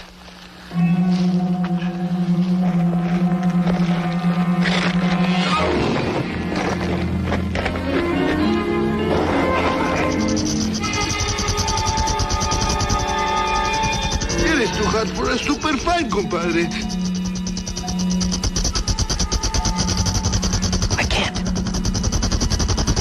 I can't move. There's a snake down here. Well, what can I do? I cannot see from here.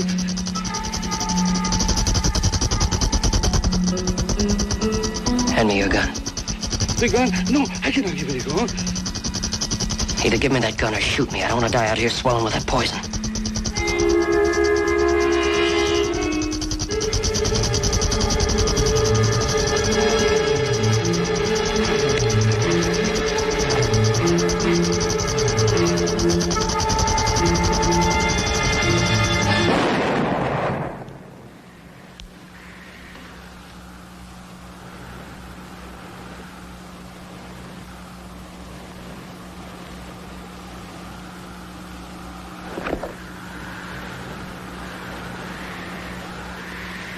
Gracias, amigo.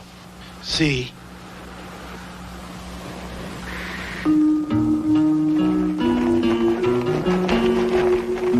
When do we take him? Not sure. You gotta pick our spot. You don't want to split the gold with all the others, do you? We have enough of a start so we won't overtake him and maybe start something. We'll be right at the border when they release little Joe. We'll be close enough. If they don't.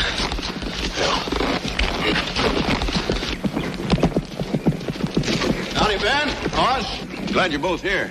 What's up, Roy? Well, it's at Anderson. Him and that bunch of hardheads that hang around this place rode out of town about dawn this morning. What's that got to do with us? Well, you remember that bank clerk Perkins that helped you load the gold? He was with him. Now I just got a sneaking hunch that whole gang is going to try to cut in on your ransom money. I sent a deputy out to pick up the trail, told him that we'd meet him at High Meadow, if that was all right with you. Let's ride.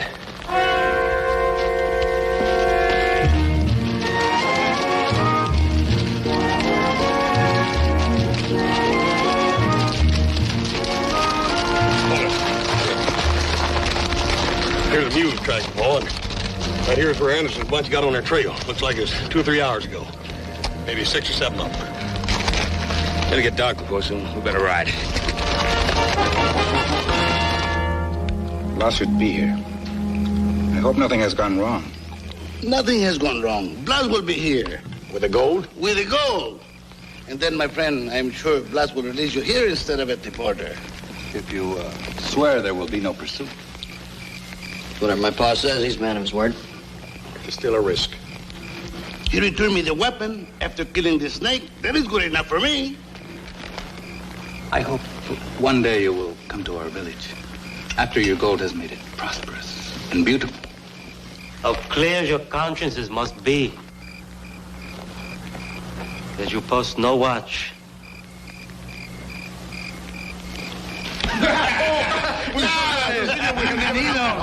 Coffee, Emiliano.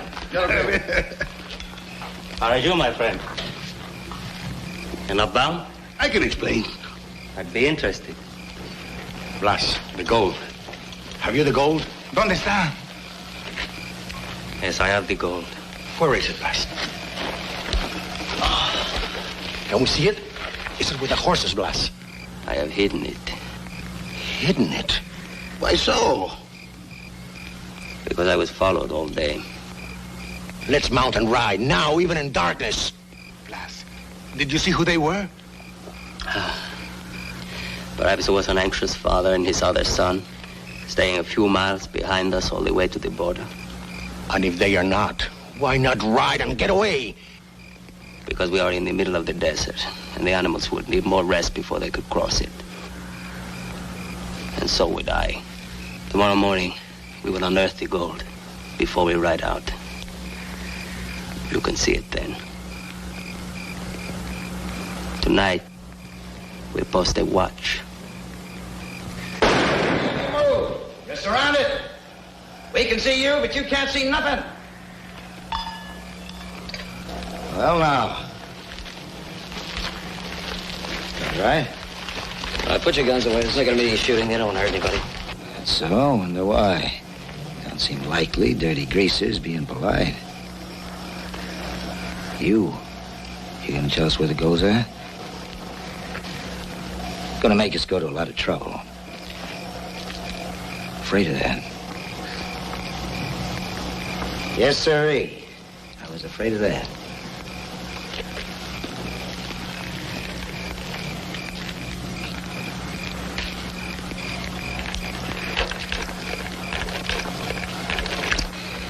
One of your tricks, Senor. Best thing ever came out of Mexico. When it gets dry, the rawhide shrinks. Neck stretches. Just enough to take the weight off your feet, just an inch or two. You won't get dizzy from the height or nothing. Anderson, you're not going to torture anybody. Cartwright, you're sure acting unfriendly, considering all us risked our lives coming out here to rescue you. All right, so I'm rescued. Now let's take these men back to Virginia City to stand trial. We're gonna get the gold back first. The way you act, I got the funny feeling you're in with these criminals. Rob your pa. Oh, you want that gold, all right. But not for my father. Now, like I said, these men are going in for trial.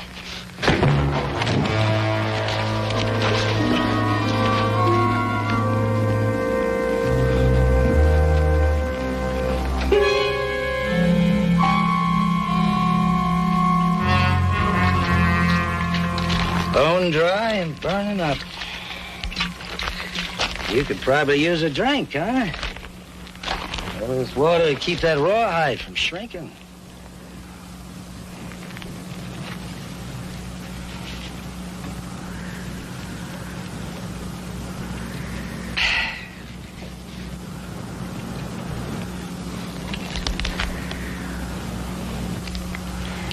It's too bad I can't spare you some more, but there ain't enough water out here for honest men to keep alive, let alone criminals. Now, you gonna tell us where you hid that gold? Tell them where it is. It's not worth it. To my village. It is. Look, your village is going to see that gold anyway if you die out here. That's the idea, Mr. Cartwright. You help this little old senior here to see the light. They don't want to kill us. They just want the gold. That's right. Nobody's going to get killed. Not if you tell us where you hid the gold.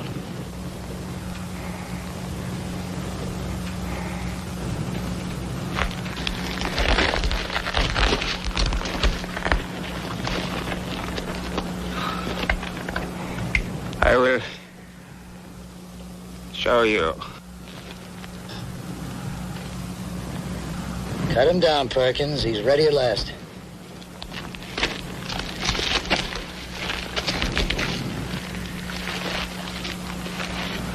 I almost wish he decided to hold out. It'd been something to see. You watch the others. Falk, you keep an eye on Cartwright. Come on, Senor. Show us where the gold's at.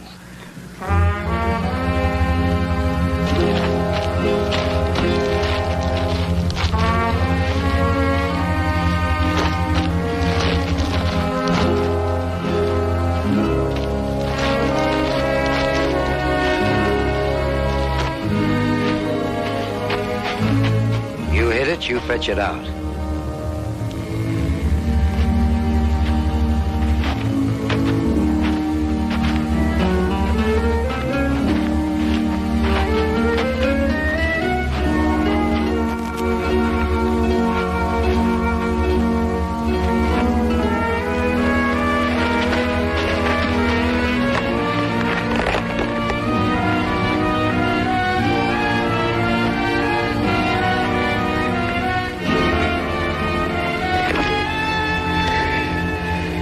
that way. We're rich. Watch out. Go get him. We got the gold. We don't need him. You're exactly right. When it comes to that, I don't need you.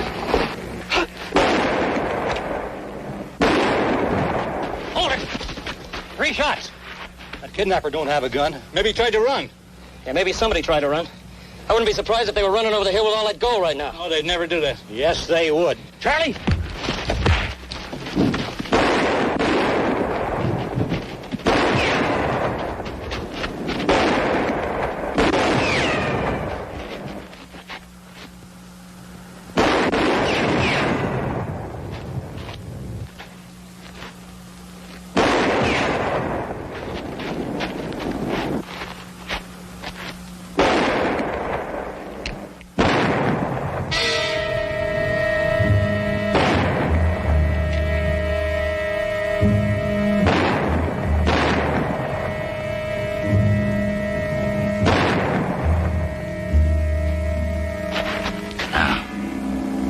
Stop your firing. Drop your gun. Now, stand out in the open.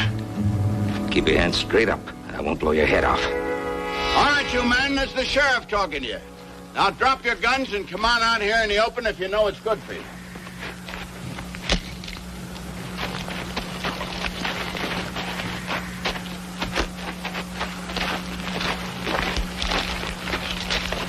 Now, you're all lawbreakers, and you're under arrest. So don't none of you try nothing, or you're gonna... How are you, son? Yeah, I'm fine. Anderson and Perkins took the other Mexican off somewhere. We heard some shots. Go ahead, take a look. Keep an eye on him, Bob. Right.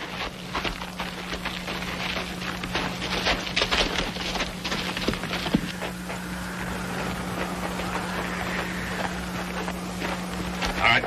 Don't move. I was trying to help. I am afraid there is nothing anyone can do. It's not this man. Anderson shot me. I should have known.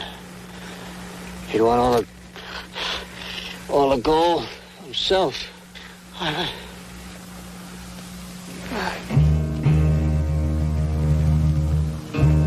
There you are. You better come with me.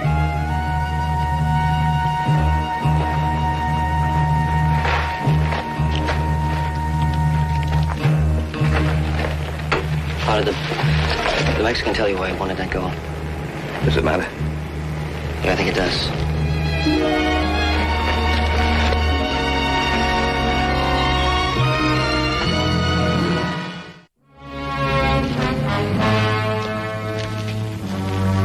There you have it. There's no call to take us in like common thieves, Sheriff. He was just trying to keep them kidnappers from getting away. Oh, sure. That's why I was shooting at Little Joe. Now, look, you men. We know that you was after that gold, and we got proof of that. And you're all going back to town to stand trial for attempted robbery and attempted murder. This won't take a minute, Ben. Then we'll go after Anderson. In this heat, packing all that weight, he's not going to get very far.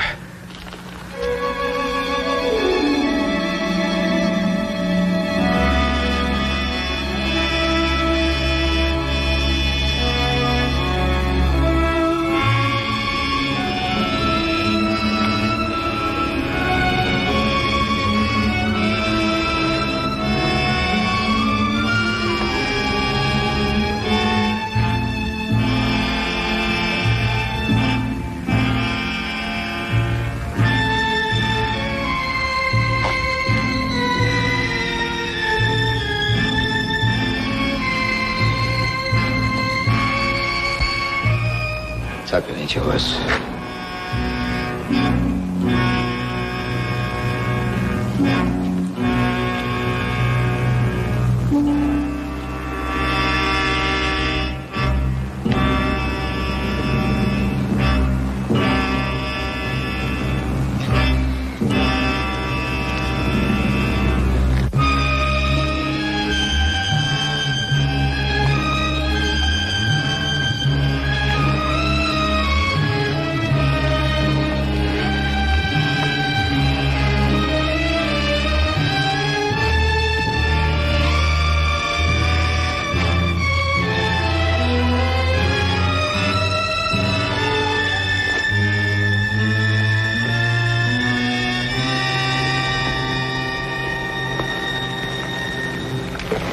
only about an hour ahead of us now.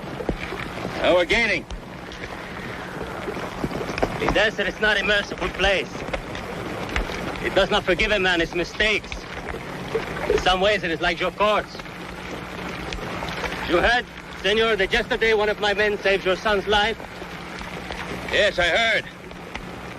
You consider that if you hadn't kidnapped him in the first place, it wouldn't have been no necessity to save him? Yes, senor.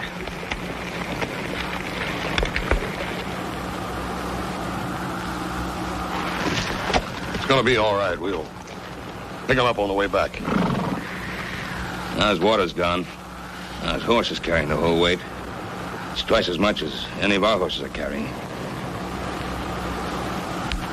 Let's ride.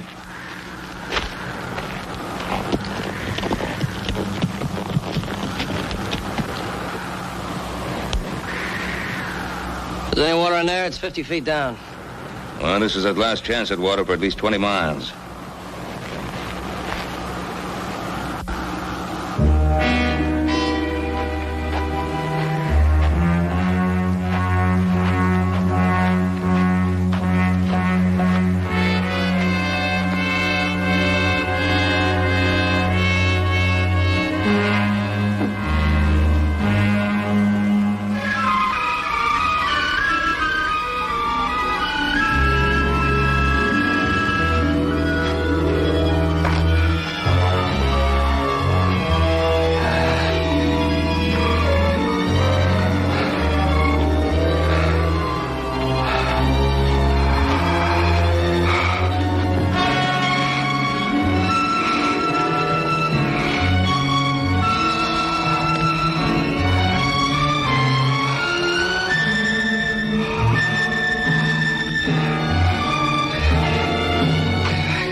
Lost a stirrup. Maybe he lost a horse.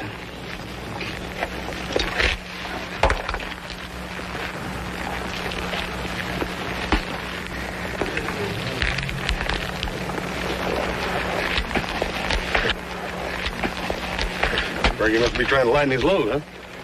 Yeah. Go up the saddlebag.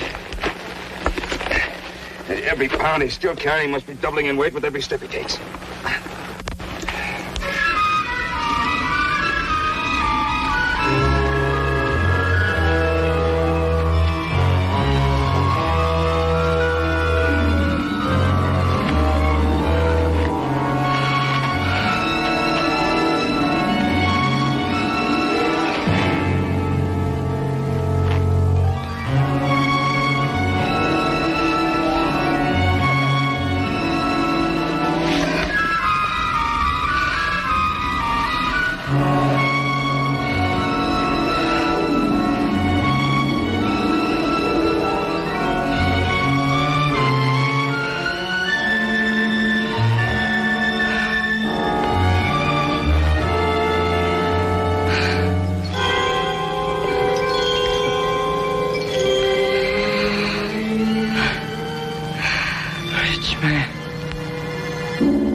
pockets of it.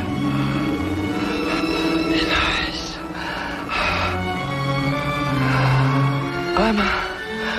I'm a man of means.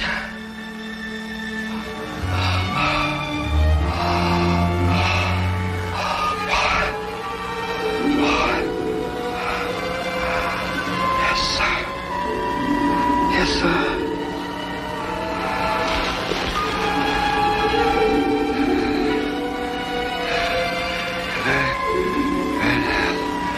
Billy boy. Billy boy.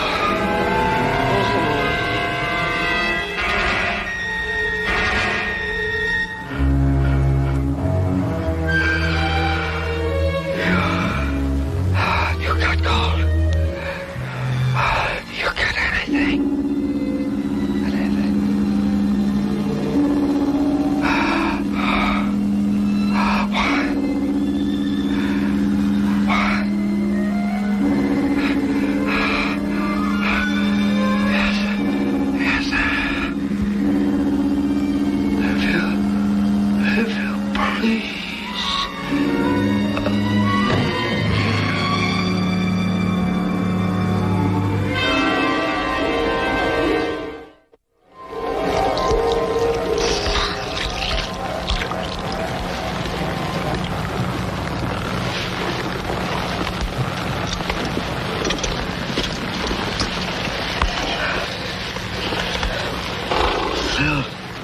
The cattle.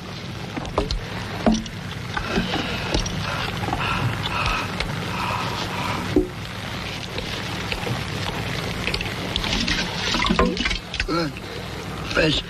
Get me another bowl.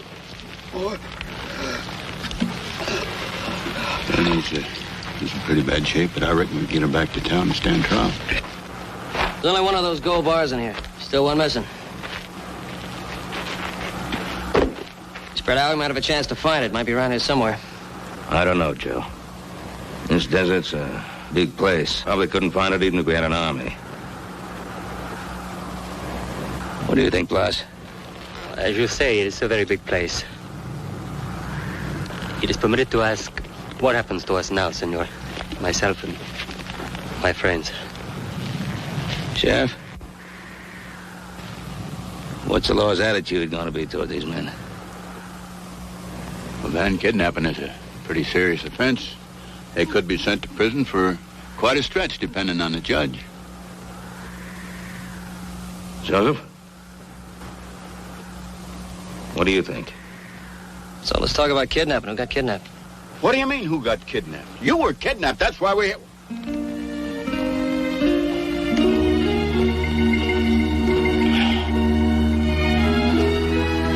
I get it. You were just showing your friends from Sonora, Mexico, some of this beautiful countryside. Is that it? And as long as there's no law against sightseeing, I can't put them in jail. I guess you can go back to your village in Sonora. Muchas gracias, senor. Many thanks. Adios. Adios, amigo.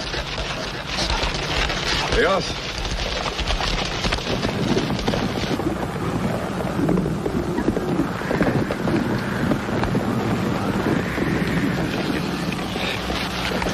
He can't walk, but I think he can set a saddle down here. Oh, we'll manage.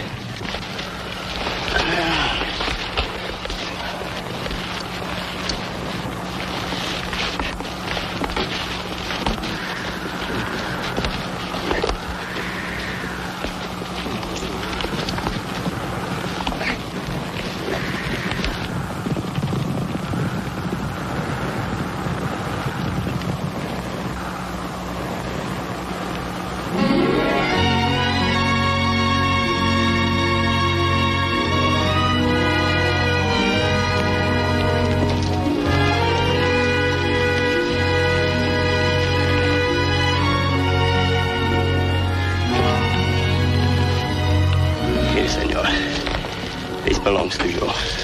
I thought you might bring it back. You knew I had it? So you pick it up. Senor, you make me feel 1 inch tall. I want you to keep that. There's some chemicals you can buy that neutralize the lime in farm soil. And a deep well. It's good for irrigation.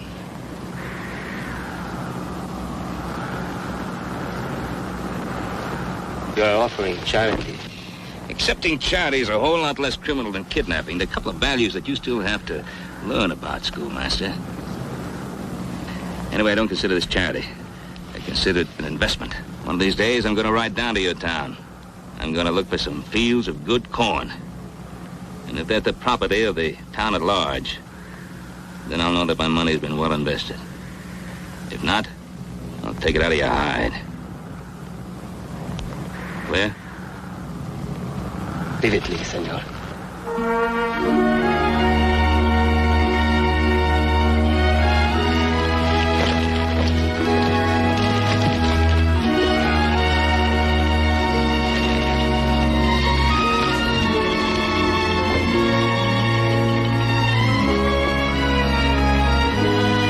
Hasta la vista.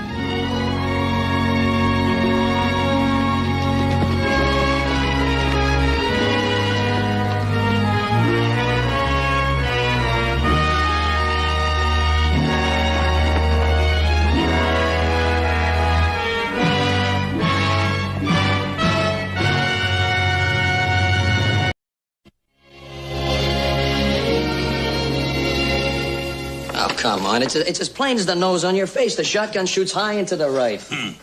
You ought to try aiming at the X, Joe. Oh, that's funny. That's funny. I did aim at the X, and from 30 feet away, I should have blown the whole middle out of that Sure, target. you should, sure. Forgive me for asking what may seem to be an obvious question, but this is a working ranch, isn't it? And you boys supposed to be out riding fence? Oh, yeah, we were already riding fence. We're going to go out again. Don't you remember you told me to get a whole mess of quail for dinner? Yeah. Since when are we shooting quail in the living room? It ain't likely you hit one in here either, Paul. Had 2 pot shots and he ain't hit much of a feather. There's something wrong with the shotgun, Pa. See? Look. Yeah, sure is. Either that or the Honda. Yeah, ain't it funny, Paul? Man shoots at a target and he hits it. He's a good shot. He misses it. It's a bad gun. You can do better with it, right? Why don't you take it and try it? It's more than just a little bit bad. The whole assembly's loose. Joe, hand me a shell. I think there's too much room at the breech. Did I tell you? Yeah, you keep fooling with that Did gun, I say Joe. something wrong with it? You find something wrong with it. Oh, hi, Al, come in. Well, Ben. All right. This is Deputy Gibbs from Olympus. Hi, Mr. Gibbs. Happy to meet you. Mr. Gibbs, come on in. Well, what brings you out here? Well, I'm sorry to say we're here on official business. Hello, Gibbs. I got a paper to serve, Candy.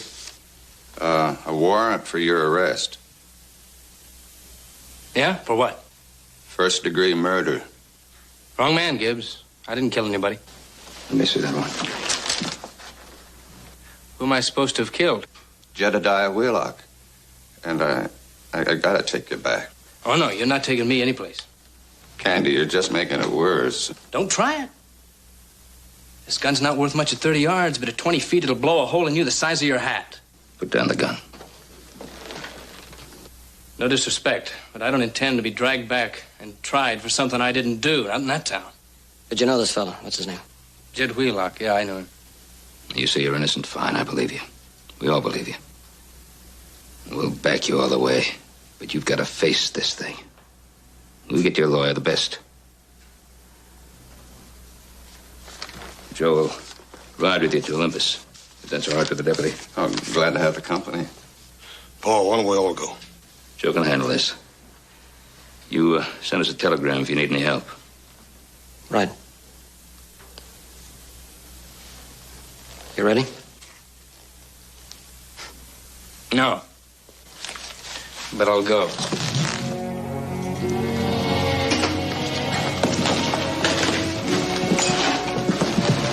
I'll be in touch.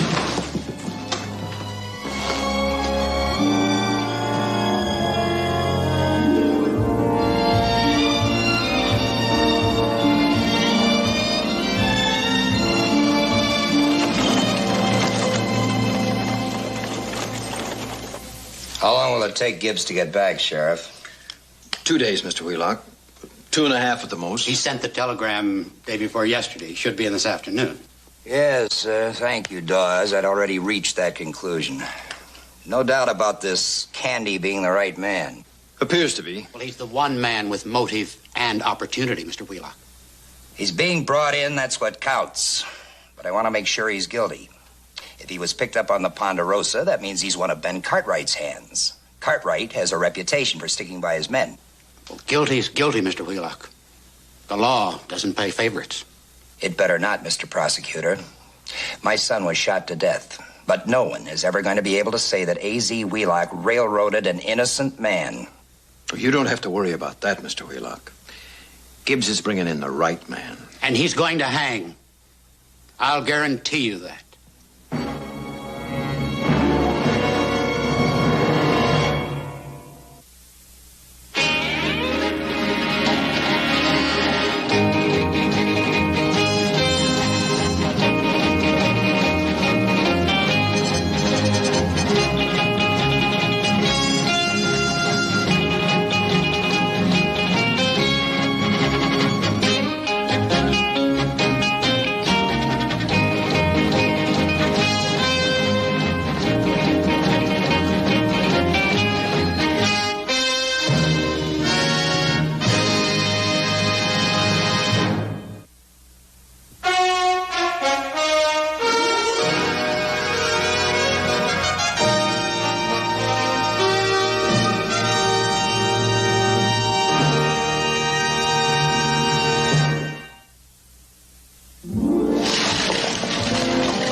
Seems to me I've heard that somewhere before, Mary Elizabeth. No, really. Mrs. Daly has a package all ready for me. All I have to do is pay her and pick out a matching ribbon. All right.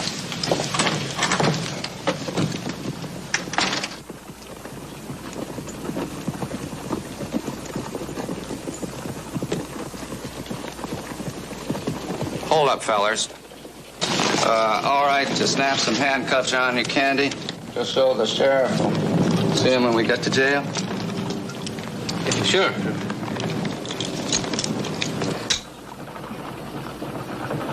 Much obliged. Well, they fixed that big window on the saloon, Candy. Oh, you should have seen it, Cartwright. Best fight Olympus ever had. Between him and Wheelock, the man he shot. Oh, excuse me. I meant the man they say you shot. It's all right. Anyway, old Candy picked up that Wheelock boy and flanged him straight through that big window. Do tell. And he dove right through what was left of the glass after Wheelock, didn't you, Candy? Anything you say. By the time it was through, the saloon was a mess, and they had busted 7 more windows in the hotel and the general store. Whoa-hee! Like you say, Gibbs, woo-wee. I'll say one thing for you. You sure picked a heck of a way to show this town how you felt about Jed Wheelock. And on the very morning of the day he was killed. There, you see? All right. I told you I'd only be a second.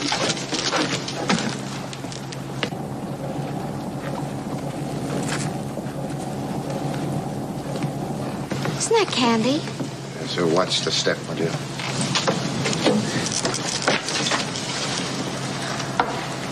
Doesn't look like a murderer. I wish someone would tell me what a murderer looks like, Mary Elizabeth. Given sufficient provocation, anyone can murder. Sudden rage, revenge, self-defense. 100 motives, 1,000 set of circumstances. And in each case, someone dies. Yes. Society demands that someone pay for it.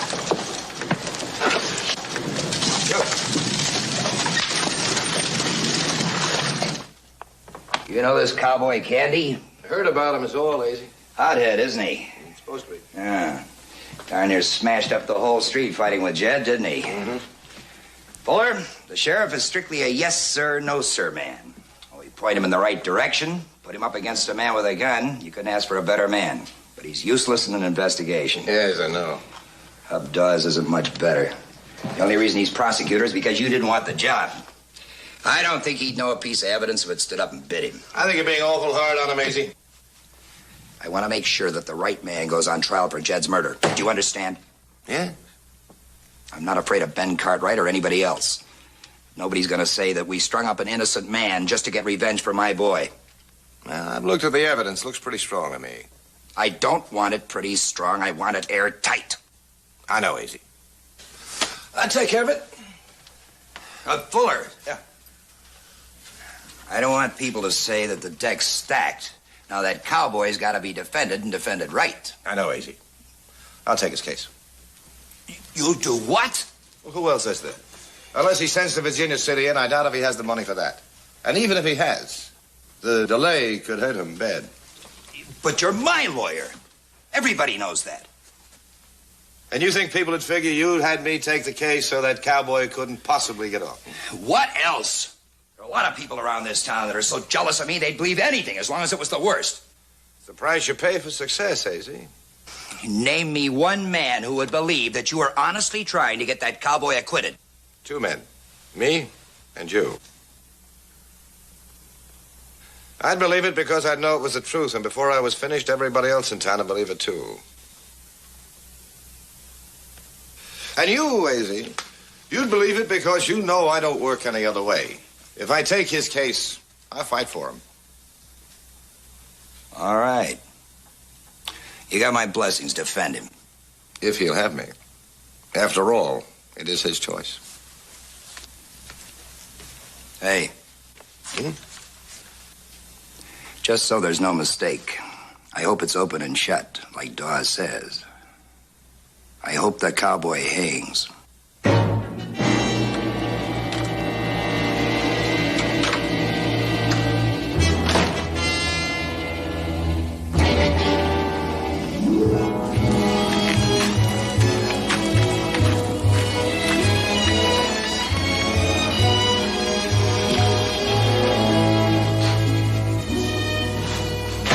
To do a full research on this case. I think you'll find it in this volume.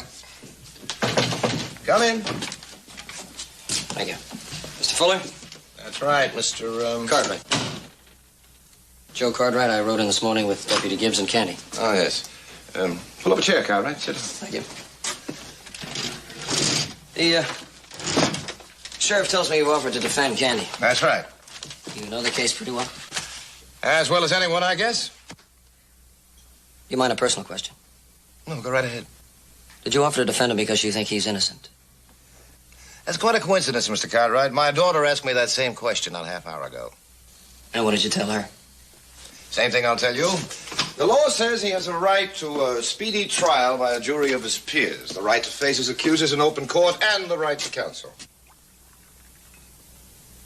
In other words, you think he's guilty? Well, that decision will be up to the judge and the jury. If I'm retained as his counsel, I'll do my best to prove him innocent. But between you and me, Mr. Cartwright, we're going to need all the help we can get. Yes, sir, we just about give up hope of ever finding you till that telegram come from Virginia City. There must have been over 100 telegrams sent out. Every place we could think of. Sorry to cost the taxpayers so much money. What do you mean the taxpayers? Why, A.Z. Wheelock sent them telegrams, every one of them. Paid for them, too. Can't really blame him for that, boy. After all, you shot his son. I didn't shoot anybody.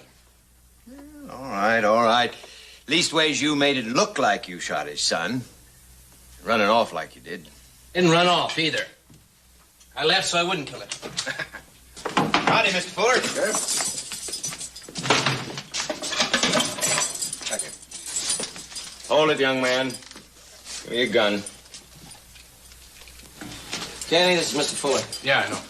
How do you do? Sit down, Candy. You're in big trouble. Candy, I don't know you really, but I've seen you around town. I'd be glad to act as your counsel if you want me. Why? Why would you be glad to act as my counsel? You think I got money? I ain't. Come on, take it easy. No, that's all right. He's got a perfect right to ask questions. Maybe you think I'm the most popular fellow on Olympus, and you got political ambitions. What lawyer hasn't? Oh, come on, you gotta have some reason for wanting to defend me. No, Candy, no. It's not so much a reason as a principle, you might say. I think you're entitled to the best legal help available. And that's you. That's me. Also, the only legal help available in this town, except for the prosecutor. Joe, you talked to him. What do you think? I could get in touch with Pa and see about a lawyer from Virginia City, but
prosecution and move that the charges against my client be dismissed. Your Honor. Hey, Judge. Your Honor. I seen the killing, and I figured I ought to tell you about it. Objection, Your Honor. This is a trick of the prosecution. Mr. Dawes, did you know about this? No, Your Honor. Mr. Eggers, if you saw the killing, why haven't you come forward before? Well, sir, Your Honor, the plain truth is I was scared. I mean, with the killer running loose, if I told what I'd seen, my life wouldn't be worth a red cent. But now that you've got him locked up, I can talk. You're talking about me, Eggers. You're lying. I didn't kill Jed Wheelock. The prisoner will sit down. All right, sit down. Mr. Fuller, that evidence you were talking about may have arrived. Take off your hat and raise your right hand. Do you swear to tell the truth, the whole truth, and nothing but the truth? I sure do. Sit down. Mr. Dawes, will you question the witness? Did you see Jed Wheelock killed? Well, if you mean did I see the bullet hit or the body fall, the answer is no. But I seen everything else. In your own words, what did you see? Well, I went out to the Wheelock horse ranch. I walked out, it was after dark, and I cut across the field past the corral, and when I got near the barn, I heard a shot. First there was loud voices, but then I heard the shot. Well, go on. Well, when the shooting starts, I stop. I stepped into a shadow. Then I saw the door open, and I seen Candy come out, and I seen him get on his horse, and I seen him ride away. You're a liar. That's enough. Your Honor, I should like to ask this witness a question. No objection, Your Honor. Proceed, Mr. Fuller. Thank you, sir. Mr. Eggers. Mr. Eggers, do you drink? Surely you know that. Were you drinking the night of the killing? I was not drinking. As a matter of fact, I went out there to try to borrow some money so I could. No more questions, Your Honor. Your Honor, I would like to repeat my motion to have the charges against my client dismissed. Motion denied. Court orders the defendant bound over for trial. Court's adjourned.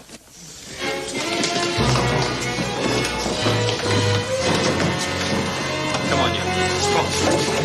It's all right. It's all right. It's all right. Don't worry.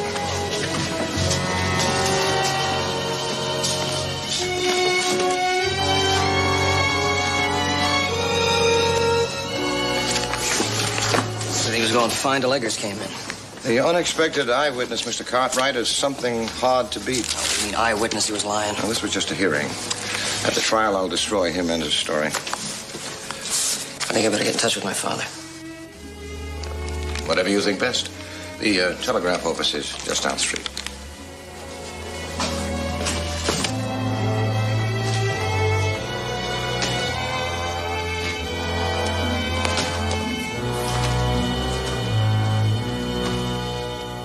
Things look bad for Candy.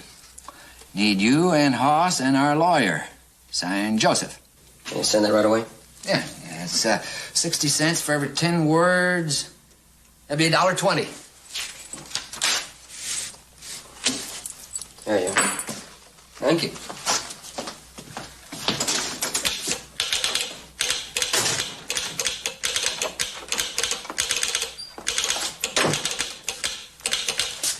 Mr. Wheelock would like to see that telegram before it's sent. Much obliged. Yes, he certainly will be interested in seeing this. See your trouble.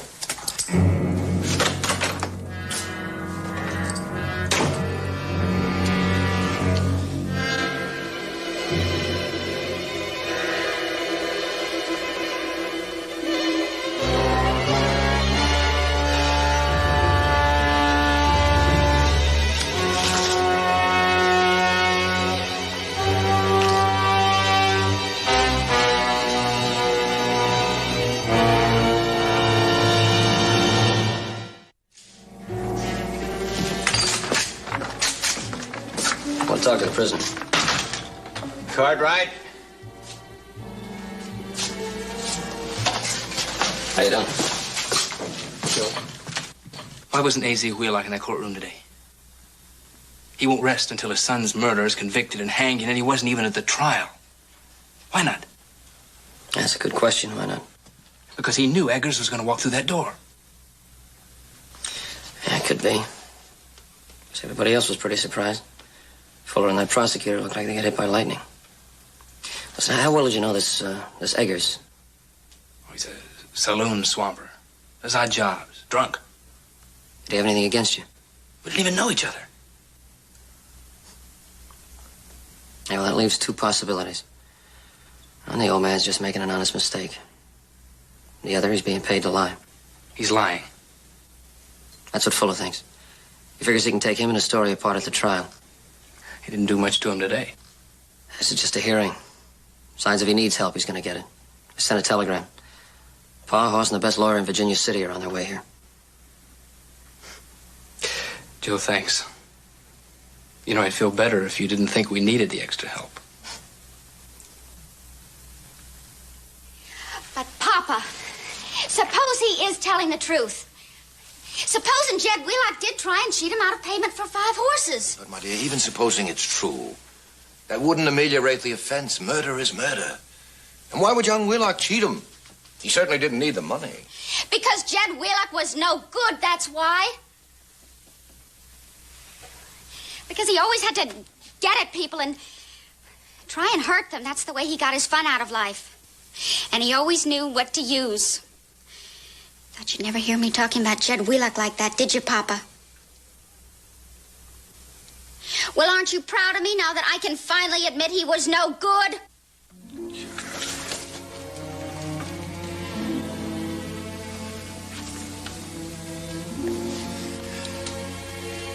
I heard from your Aunt Ruth today. She and your cousin Sally have fairly turned their house upside down getting it ready for you. They can hardly wait to see you. Mary Elizabeth.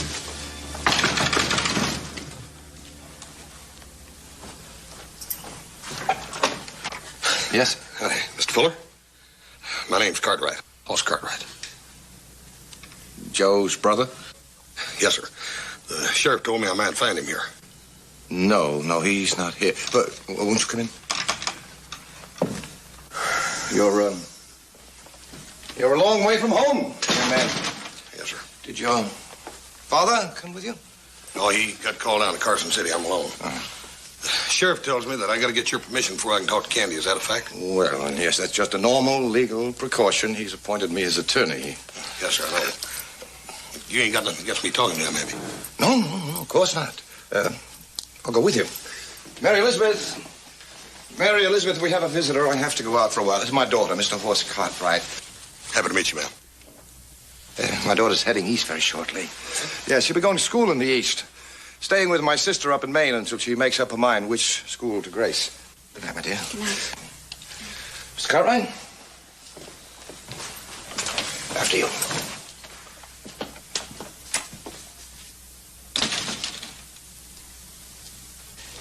Jed Wheelock ordered 15 head of horses by telegraph.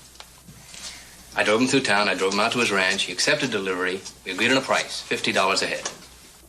He asked me to meet him in town at the bank the next morning. So I did, and he gave me $500. I said, you're $250 short. He said, no. 10 head of horses at $50 a head is $500. I said, 10? I delivered 15. He called me a liar. And that's when I hit him. How many times are you going to go over his story? You talked about it all night long. It's daylight. It's my case and my client, Sheriff. You let him talk. What are you doing here? I sent you a telegram. I've been riding 2 days. We got tired of waiting for word, and Paul had to go into Carson City, so he sent me alone. Joe, where you been all night? I went out to Wheelock's ranch. What'd you want to go out there for? Because I wanted to check on Eggers' story. I already checked it. On the night of May 29th, there was a full moon. Eggers could have seen Candy. If there wasn't anyone there when I was there, how many times do I have to tell you that? Oh, Candy, what did happen out there at Wheelock's that night? Hoss, I've been over this and over this. One more time for us. All right, I was still burning. He owed me $250, open and above board. So I went out to the ranch, and I told Jed he'd better pay me the money then and there, or I'd...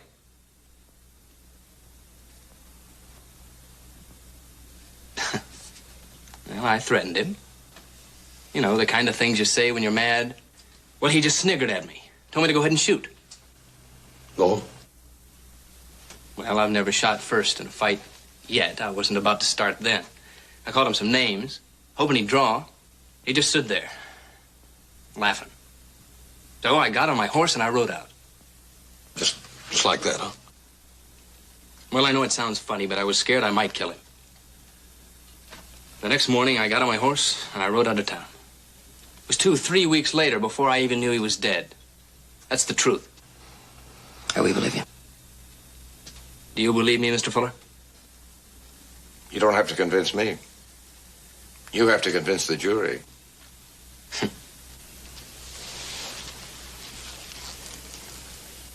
I'm disappointed your father didn't show up, Cartwright. How come? He figured our little town was too small to bother with? Thought he could send his boys to handle us, hmm? No, sir. He got called into Carson City. I bet he figured you boys could ride in, straighten out the trouble, and ride right out again. Well, it's not going to be that simple. Where you come from, you might not have heard of A.Z. Wheelock, but here I'm the big frog, and when I croak, the little frogs all hop. We're sorry about your son, Mr. Wheelock. But we came here to help a friend. I'm sure you don't object to that. This is my town. I don't like strangers butting in.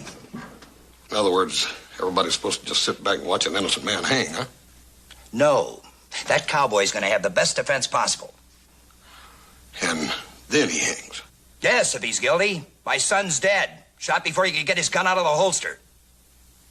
I didn't say this Candy was guilty. His own actions done that. Well, that fight he had with Jed in front of 100 witnesses. He was seen coming out of the house where Jed was shot.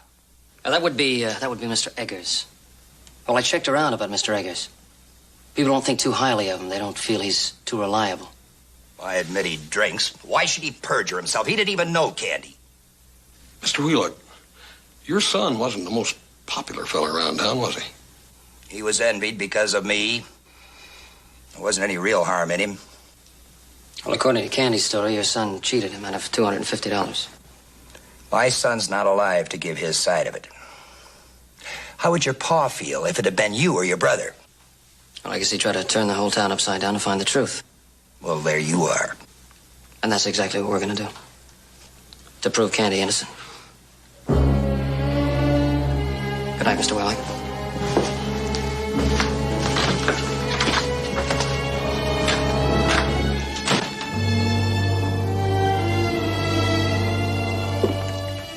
Hey, listen, why don't you go on over and see how Candy's doing? I'm going to take it right out and talk to that fella Eggers.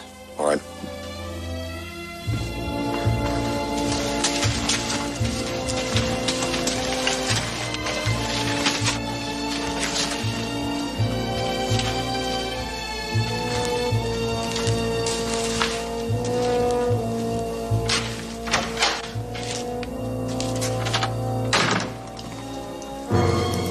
What do you want, Eggers? I told you not to try reaching me. Now, Mr. Fuller. That's no way to say hello to an old friend. It was right nice of you to come out here after I sent you the little note. Would you have a little drink? No, thanks.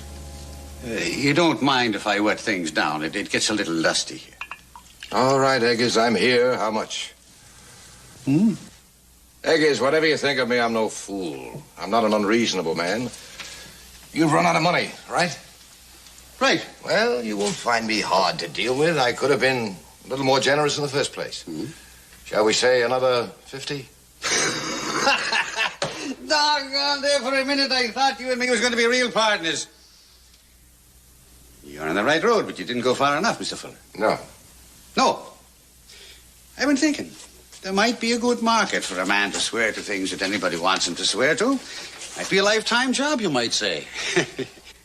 Now, it stands to reason. You being a lawyer, you might like to have a good witness on your permanent payroll. Now, where could you find a better witness than old Eggers? Good, honest, loyal old Eggers. Who knows when to keep his mouth shut? And knows what he's working for, too. Yes, might be a good living there. Money coming in, week out. Enough for liquor, tobacco, food, occasional card game. oh, but never so much, Mr. Fuller, that But your good witness wouldn't be right there when you needed him. Right there when I needed him. Everything's straight and above board, just between you and me. Eggers, suppose I were to tell you I had no money. I've used up every penny to send my daughter back east to school. And maybe you'd better go crawling to your boss, A.Z. Wheelock, and beg the money from him. I didn't realize you were so ambitious. A man's got to get ahead in this world, doesn't he? Yes, he does, indeed. What about the next one, Eggers? Come again? What about the next world? Does a man have to get ahead in that one, too? You must be sure to let me know, Eggers.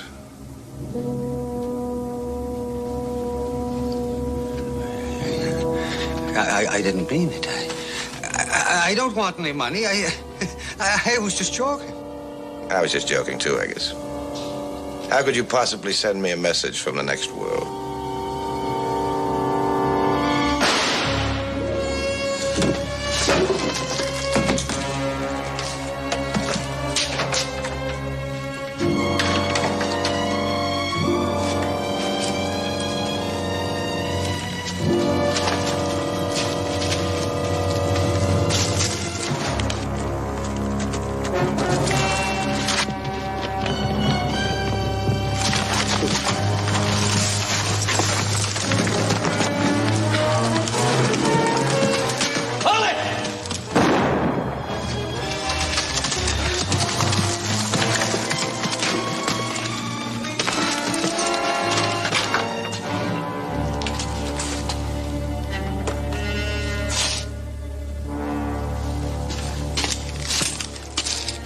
Give me the gun.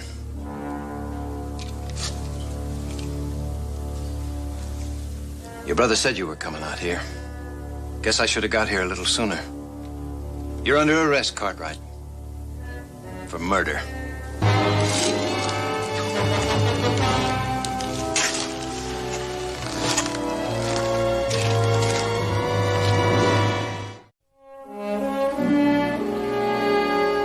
Joseph heard a gunshot.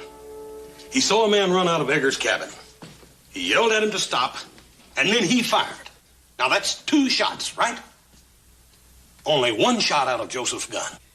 You want me to say I heard 2 shots? I didn't. I told you I didn't kill Eggers. There were 3 men in this town who would have wanted to see that eyewitness dead. Candy, your brother, and you. Candy was locked up in that cell. I found your brother standing over the body, a gun in his hand, freshly fired. 1 bullet gone. That's good enough for me. I'm going to tell you something. The same man killed Eggers that killed Jed. And I say the man that killed Eggers is a man who wanted to help Candy beat the rope. Oh, come on, that doesn't make sense. I'm not going to commit murder to protect anybody. Well, like your lawyer said at the hearing, I ain't much good at investigation. I apologize for that, Sheriff. And you don't have to be much good at investigation when you catch the man red-handed. All right, I'm going to tell you something else. I ain't going to stop until I've talked to every man in this town that may know something that'll help. You better be careful. That's what got your brother where he is. I'll be careful.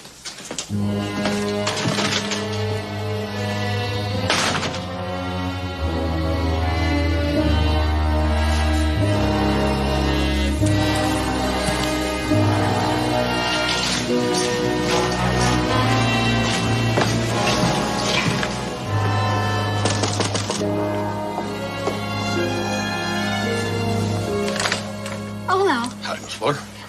My father's not here. I think he's... Ma'am, it's you I want to talk to. Yes. Come in.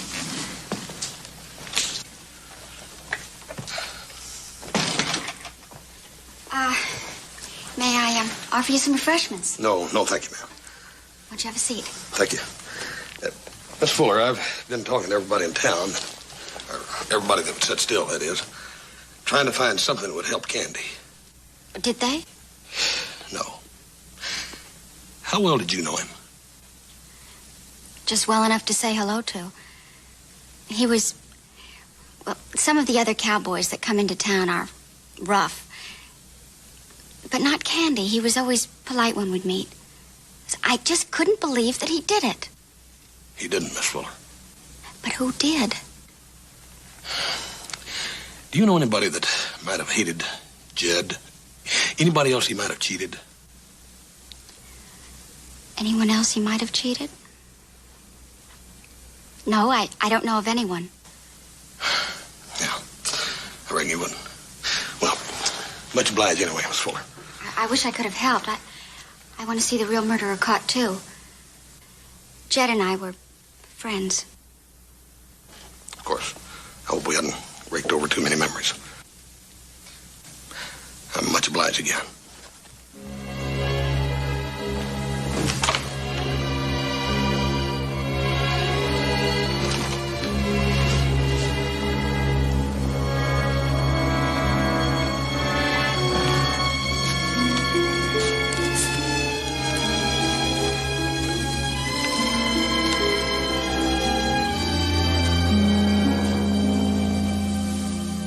What makes you think I could help you?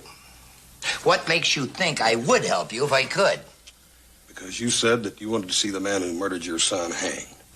And I believe that. It's true. And you said you wanted to see a fair and honest trial so no man could question it.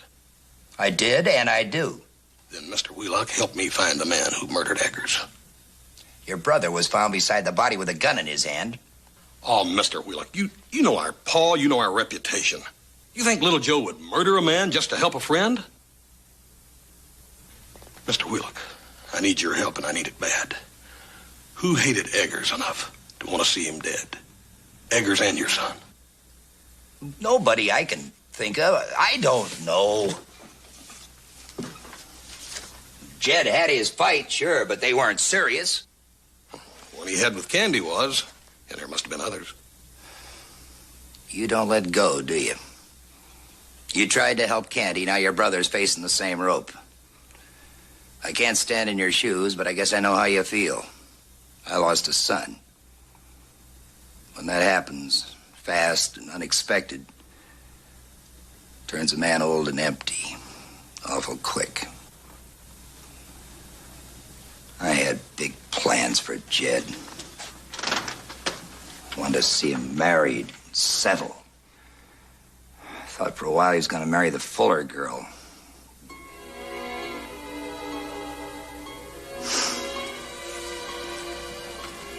I wanted to give him everything. Hide, hair, and hooves. I just wanted to sit me down in the shade and play with my grandkids. Mr. Wheelock, did you say that Jed and Mary Elizabeth were serious? Well, I thought so. Seemed that way to me. Yeah. Thanks, Mr. Wheelock.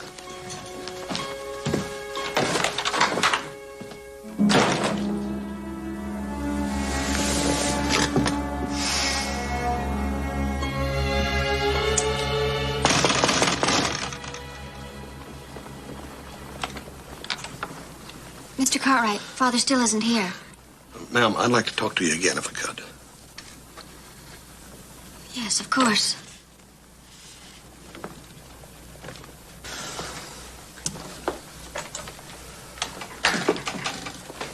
You're going back east to school, I think your father said. Yes. Maine?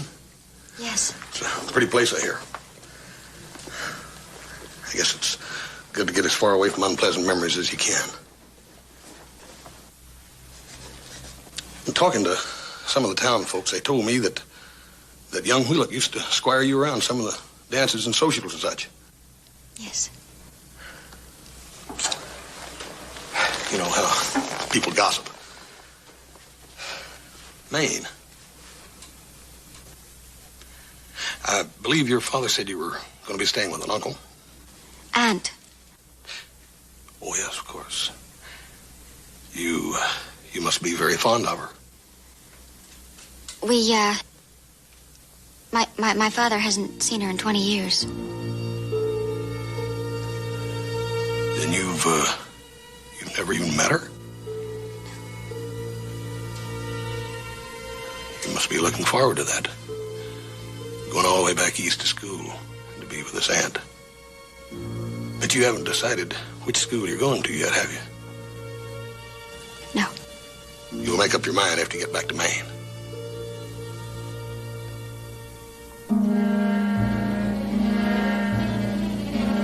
Well, I guess that's about all I need to cover. I hope I haven't been too much of a bother. Not at all. Miss Fuller, it is school you're going back east for, isn't it?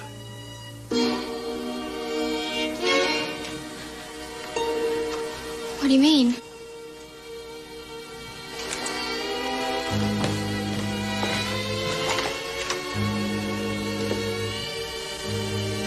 Is it school or a hospital?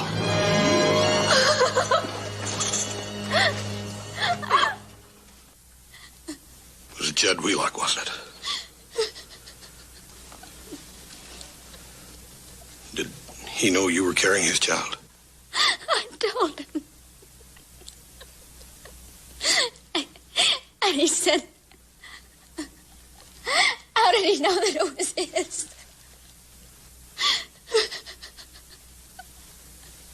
Oh, I loved him. Of course it was his baby. How could it have been anyone else's? He refused to marry you.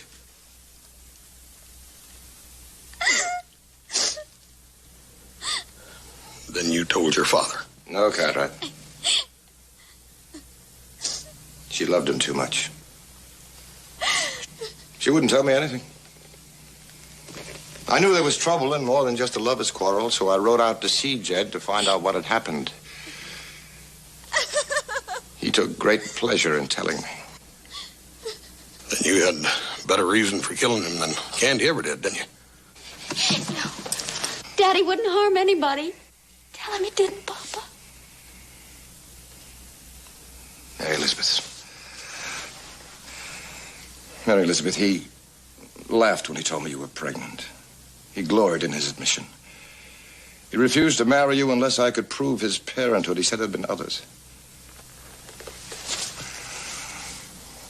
That's when I killed him.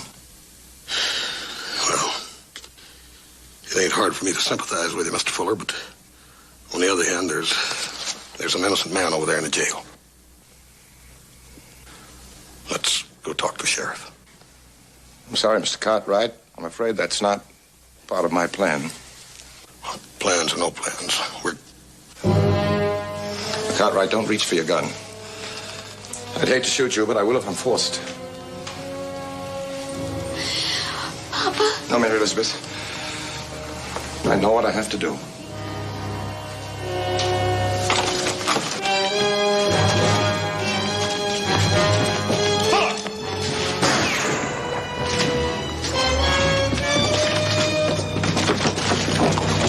All right, Fuller, drop the gun. Papa! Papa!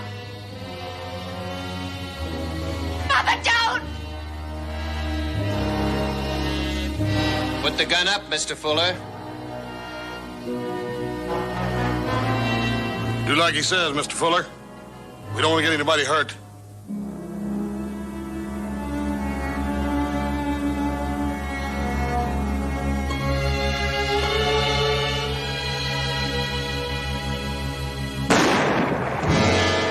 Oh, Papa! Papa! Oh! Oh! I gave him every chance to throw away his gun. Come on, come on. I've been in this town about 6 days too long. Mr. Wheelock? May I come in? Candy, Sheriff told me I'd find you here. Want to see you before you rode out. It was 5 horses, $50 apiece. That's $250. I don't... Oh, it's your money.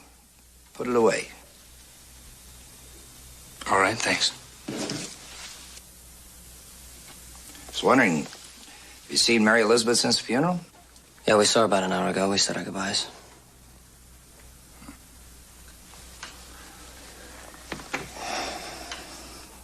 We'll have an easy ride home.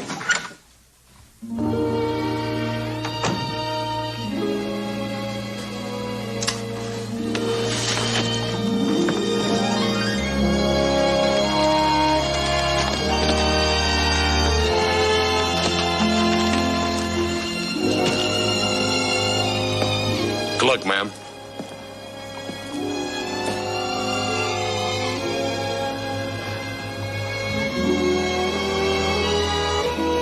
So long, Mr. Wheeler.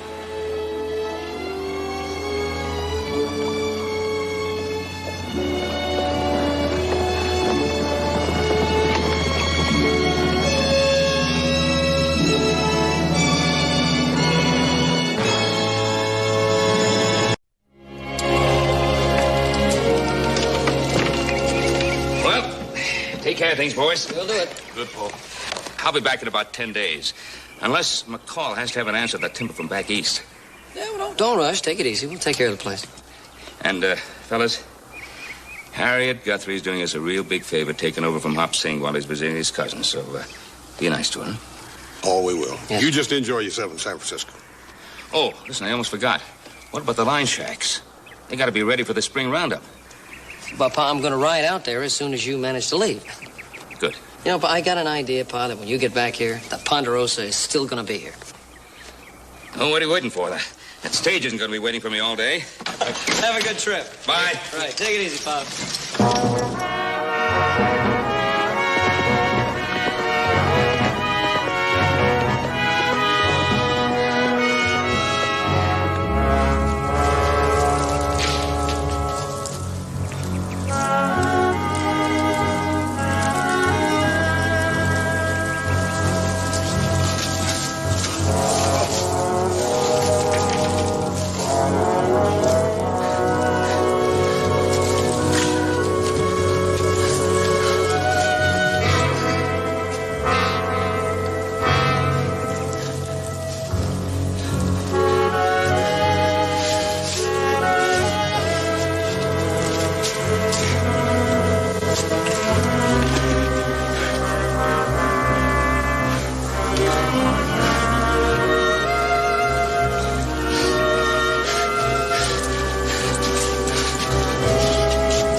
hurt bad. Who is it? The kid's name's Buckler.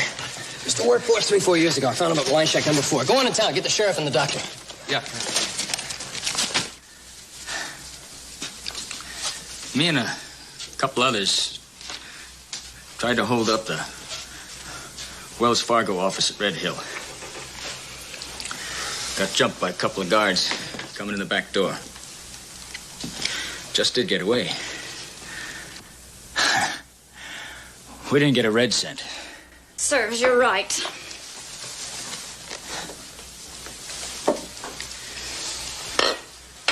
Reason I'm here, you Cutrights always treated me fair when I worked for you. I figured you'd get me some help. I was going to make one big haul and come on back for Kelly. Kelly? Yeah, it'd be Kelly Linkram, Bob Linkram's daughter. She used to be a girl, didn't she? Still is. Hey, think you can hold something on your stomach? Thanks. I'll try. Mrs. Guthrie? Can we have some hot soup? It's on the stove. Thank you. You should try to get some rest now, Buckler. I'll get it.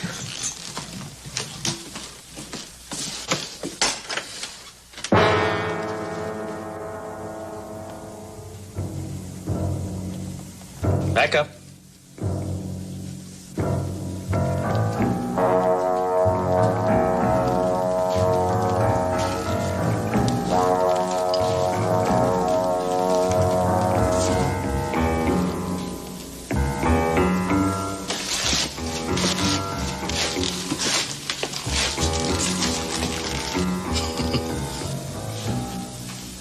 Look at here, boys. There's our good old buddy Buckler. You know, he don't look any too happy to see his old friends.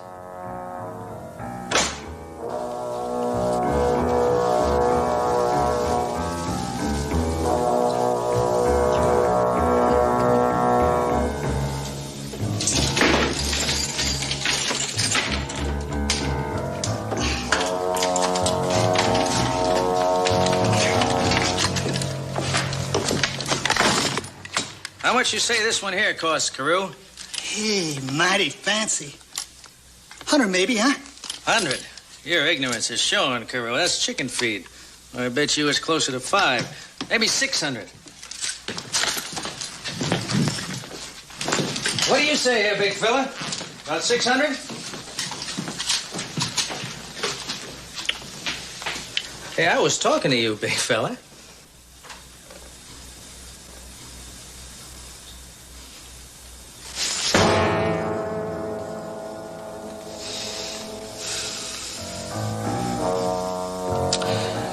Untie my hands for 5 minutes and you can have it.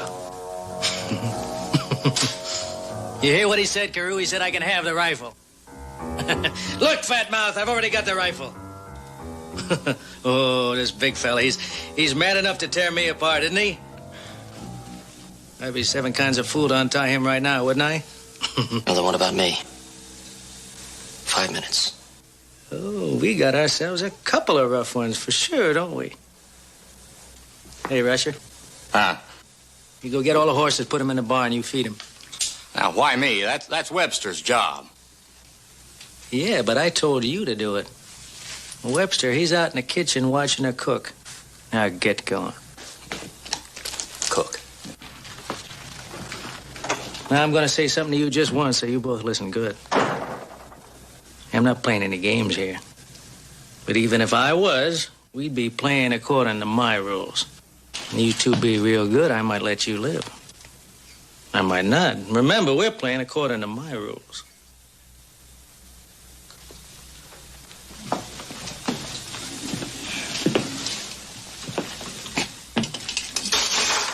That's all the knives. Got any orders for the cook? Well, first off, lady, what's your name? Uh-huh. You're not going to tell me. Well, we'll just have to give you a name. We're going to call you Ugly. Now, we want coffee, Ugly. sandwiches, ugly, and plenty of both. If you think for 1 minute I'm gonna cook and carry and fetch for thieves and scum...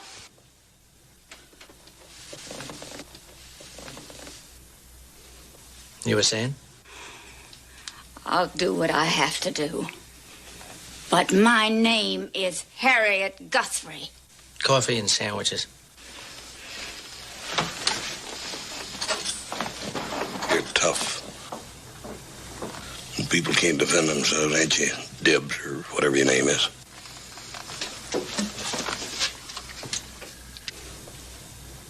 You know, I hate a fat mouth worse than anything. Even snakes, I really do.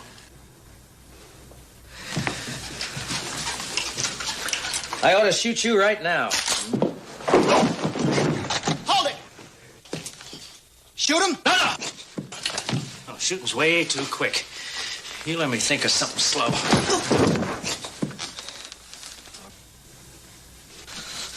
Now, you sit down in that chair. All right, now you, hero, on your feet, move on down that fireplace. I don't want you too close to Fat Mouth here. Go on.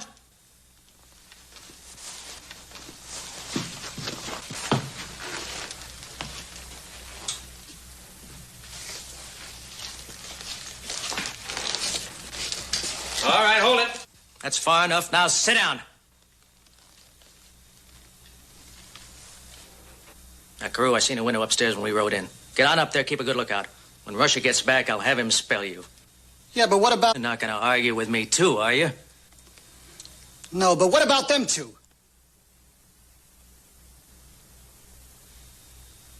Them two here is my own special pets, Carew. I like them so much, I'm not gonna leave them for anything. Now, go on.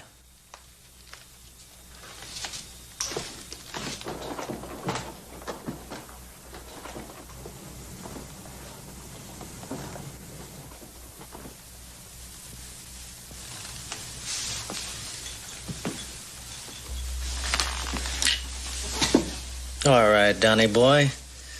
Now let's you and me get right down to it, hmm?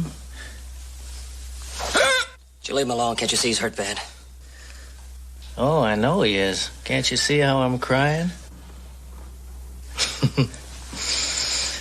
All right, Buckler. Now, where is it? You were up to $60,000 when the shooting started. Now, it ain't on you. It ain't on your horse. Now, where did you hide it? I ain't got it. Well, then, where is it? I threw it away when I rode out of town.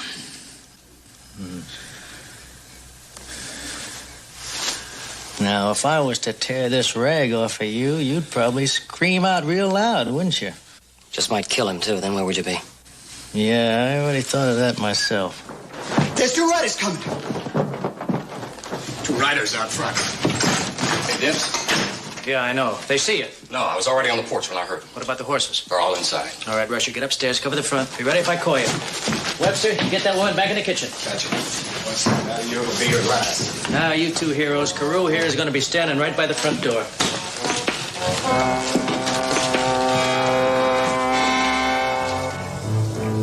Now, one sound. Just one sound.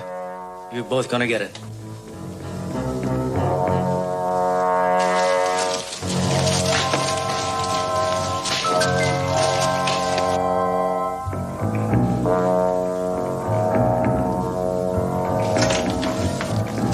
The doctor.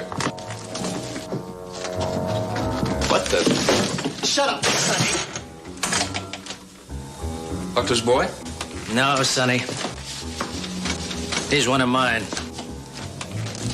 Webster, get some more rawhide thongs.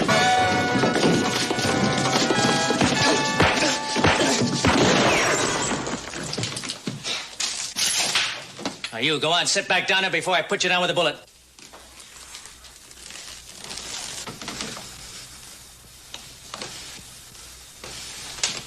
You handle yourself pretty good, Sonny. Better get you tied up while Carew here is still in one piece. Webster, you get his guns. Tie him up.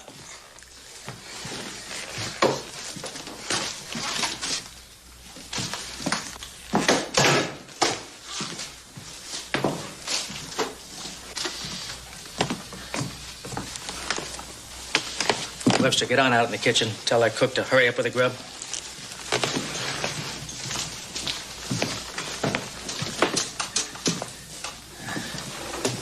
How bad is he, Doc? Bad enough. This bullet should come out and come out soon. I'm not going to operate here. You should have brought him to my office in Virginia City. Oh, I would have, Doc. Yes, I really would, but we got real busy. Now, just a minute. I'm not through yet. Yes, you are, Doc. My friend and I, we got to talk right now. All right, Buckler, you tell me where the money is. I'm going to cut you in for half a share. It comes out of yours, Dibs, not mine. Shut up.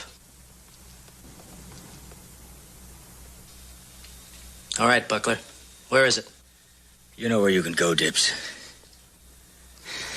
Where's the sheriff? I thought you were going to get him. He was out of town. He's on his way. The sheriff? Sonny boy there is supposed to go and get the sheriff? Nah, you're lying. No. Buckler wanted to turn himself in. Oh, yeah? Now, why would he want to do a thing like that? He's reforming, Dibs.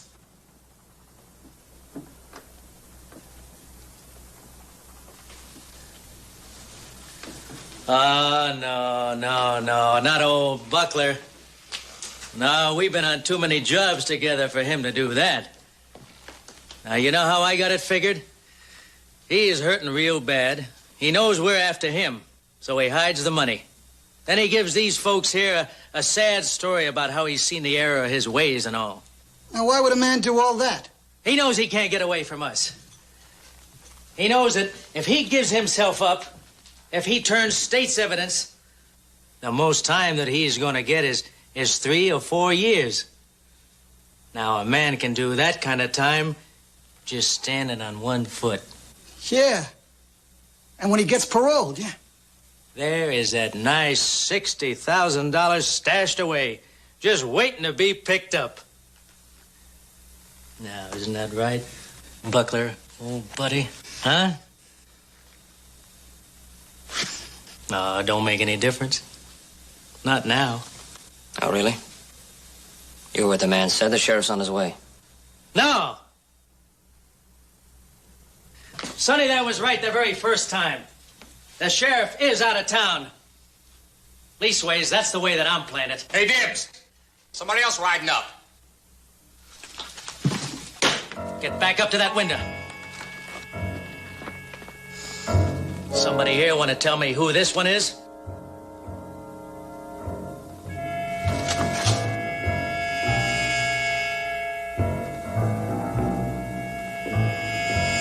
What about you, fat mouth? I left my crystal ball outside. I'll be happy to go out and check.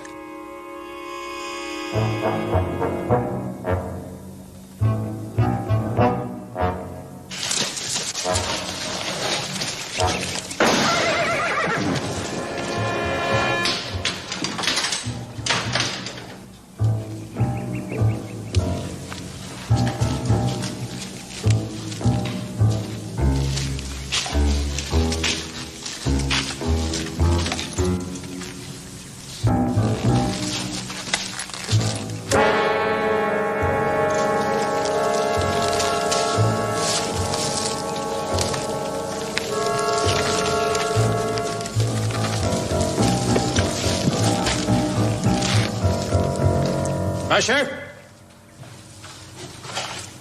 You seen me, Dibs. He was going for his gun.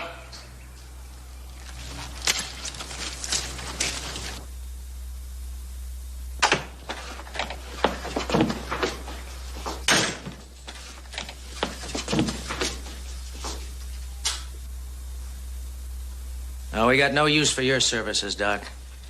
That is, not unless you're an undertaker, too. Carew, you go on outside. Drag that body in the barn.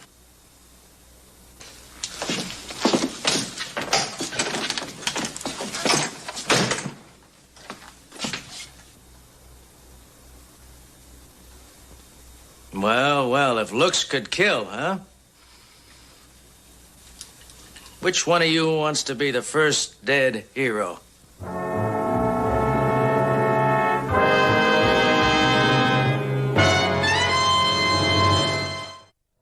You never said nothing about not shooting if somebody seen me. I didn't say nothing about not sending up flares to tell everybody we was here either. You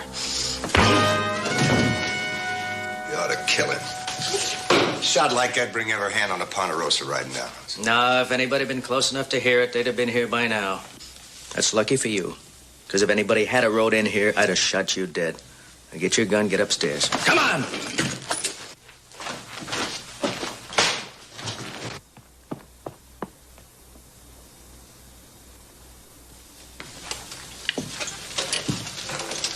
Now, I'm right inside your heads. I'm reading every thought you got. You want to get me for that fella outside. You got no guns. Your hands are tied. There's 4 of us for 3 of you, but you're still figuring, and you're hoping, and you're itchy. You read us pretty good, Dibs. Webster, get that cook lady in the kitchen. I want that food. I want it right now. Hey, we're not gonna have to get you, Dibs. Your stupidity will do that for us. It's getting dark. A lot of people know the doctor's out here. They're gonna start wondering why he's not back. Yeah, 'cause who ever heard of a doc staying out after dark with a sick man, huh? And what about the sheriff? How do you know Candy there didn't leave a message for one of his deputies? Oh, he did.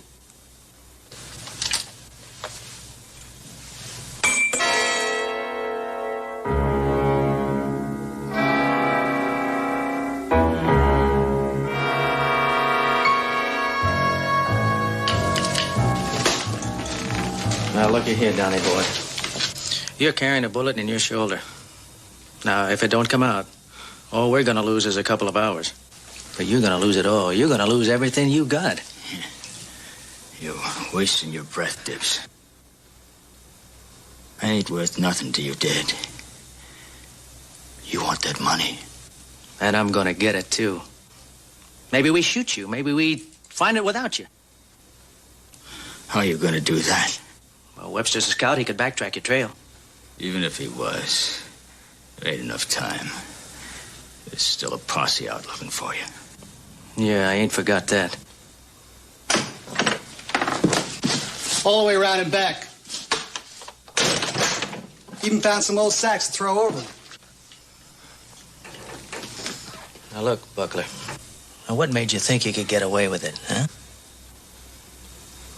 I mean, what'd you even try for?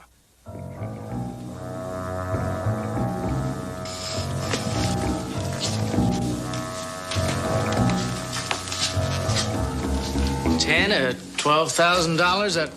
That wasn't enough for you?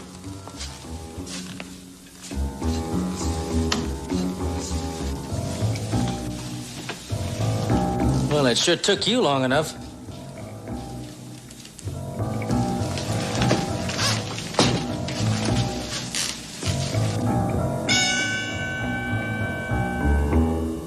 Hey, Rusher! What do you want? I want you. Get down here in a double.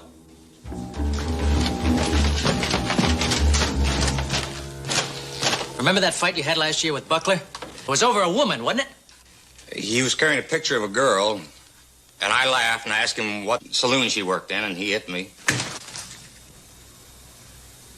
I was right.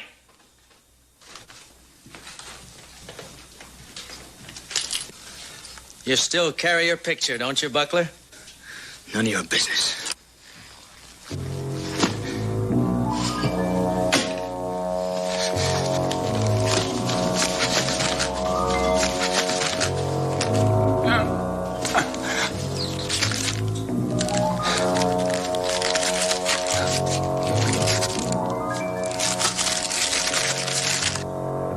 What's it say?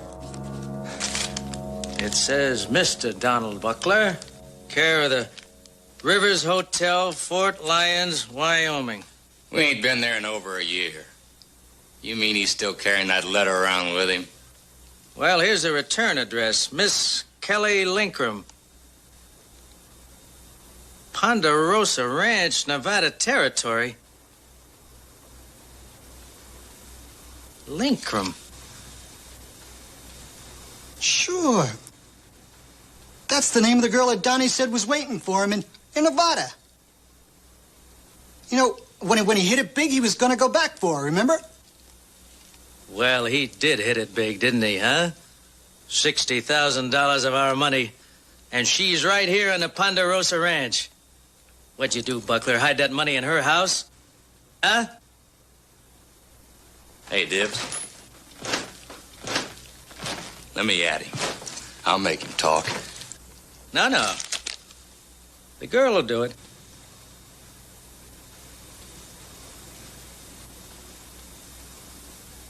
Now, I don't suppose either one of you are going to tell me where the girl lives.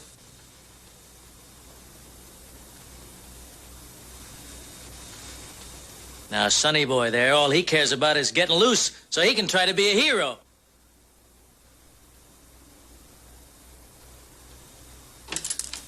But the cook lady there...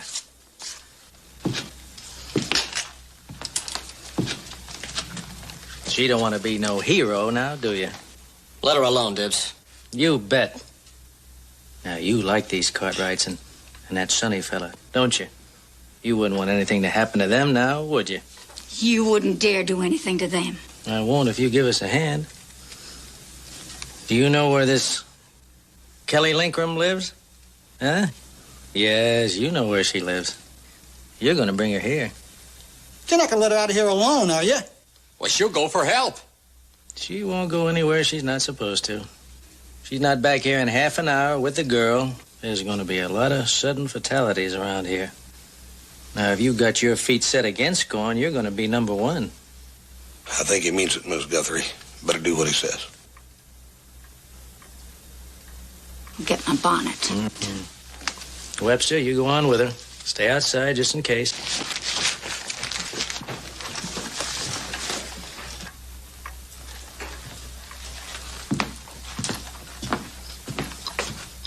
All right, back upstairs, Rusher. Oh, it's dark. Nobody's gonna come. You go back upstairs. Now hold it. Remember, half an hour. They can't make it in half an hour. Well, how long? 45 minutes in daylight. At least an hour now. All right, 1 hour. Now, it's 5 minutes of 8, that's 5 minutes of 9. But if you're not back in time, there's going to be an awful lot of empty chairs around the breakfast table. You just keep that in mind, huh? Come on.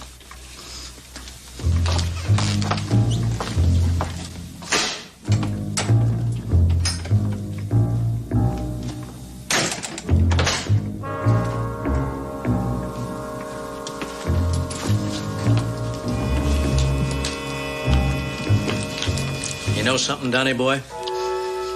I'm real anxious to see your girlfriend. I bet we get along just fine.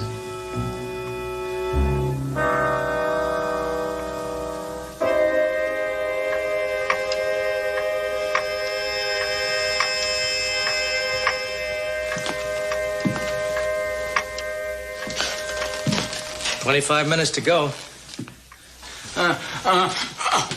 That man's in pain. Well, that's the wages of sin, Doc. That man there, he robbed a Wells Fargo office. That's against the law. I should have a look at that wound. Well, you go right ahead, Doc. Nobody here's going to stop you. Whole plate of sandwiches and I got only one. I'm starving. You wait till the cook gets back. Yeah, if she gets back. What do you mean, if?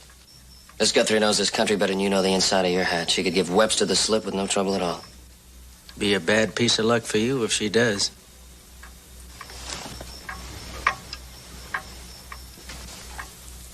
That'd mean you only got 23 minutes to live. Oh. He's getting worse, ain't he, Doc? Yeah, and he'll continue to. Unless that bullet's removed.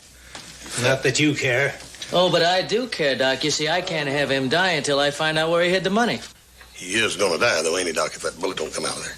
Yeah. You can tell about how much time he's got left? Of course I can tell.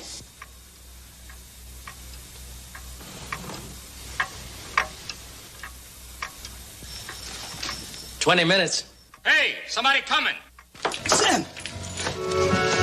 No, it can't be. You're not this soon. Maybe it's another deputy. Or the sheriff himself.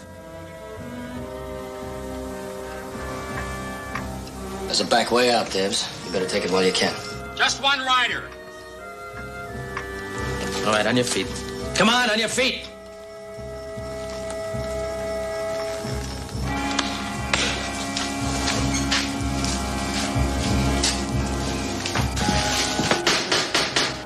Find out who it is. Who is it? It's me, Paulson. It's just one of our hands. All right, I'll open the door. You talk to him. It's up to you whether he rides away or gets carried away. Just you. Evening, Joe. Sorry to bother you, but we're going to need fence posts first thing in the morning. All right, we'll start at the mill. You come all the way out here to bother me with that? Well, I have to know so the hands... All right, fine. Now you know. Don't come around here asking me stupid questions. I gotta shoot you right now. Don't you think I know what you were doing yelling at that cowboy? You better hope he's too dumb to figure out something was wrong. Now, get over.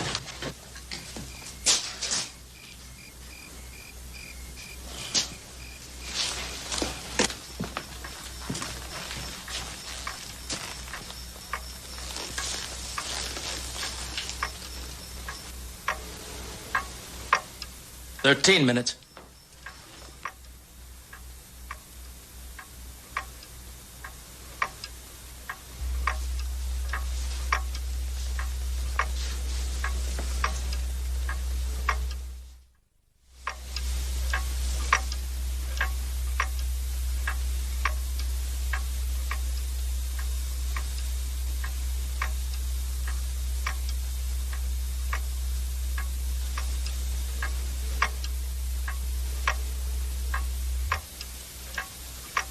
Any sign of them, Rusher? No, no sign.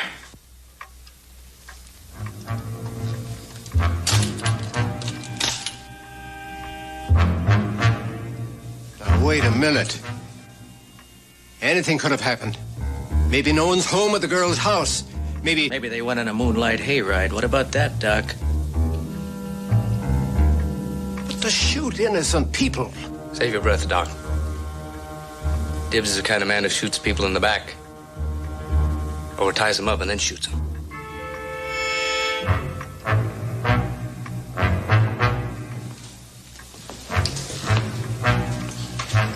Just for that, you're gonna be first, Sonny.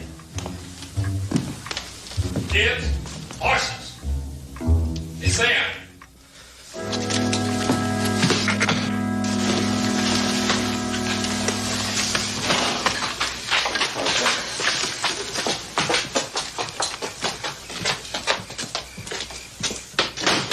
Hey, Debs. Oh, we did get back in time. Buckler, this here's your girlfriend, huh? She's not bad. She's not bad at all. Donnie, it's you. Kelly. What happened to you? Hush, Joe. Who are these men? I came out with Harriet because, well, she said I should come and... Well, what's going on? What's Donnie Buckler doing here? Don't you know, Kelly? Weren't you expecting him to come for you? Well, no, I sure wasn't. Well, I hadn't even got a letter from him in over a year. I didn't even know where he was. Donnie, how'd you get hurt? Kelly. Now, you're doing real fine, miss. But you're just wasting your breath. You knew he was coming back here. You were waiting for him. That's why we sent for you. You leave her out of this, Dibs. You let her alone. You see, Donnie boy here, he won't tell us where he hid the money. He's real close-mouthed. But I figure that he's going to open it up real wide when you tell him to. Tell him, well, I don't know anything about any money. She's telling the truth, Dibs. Sure she is. Everybody here is telling the truth. Webster, get over here. Tie her up. Carew, get one of those kitchen knives, the sharpest one they got.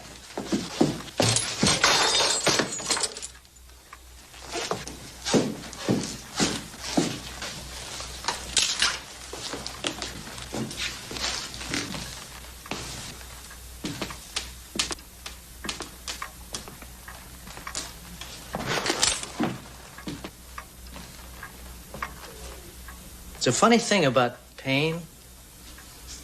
See, some can take a lot. Others, they cave right on in. Now, you take me. I can't stand pain. Mm-mm.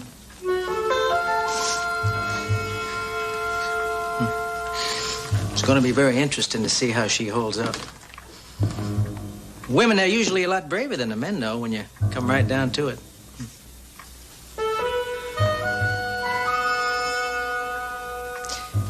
Did you ever see a woman that was scalped by the Indians?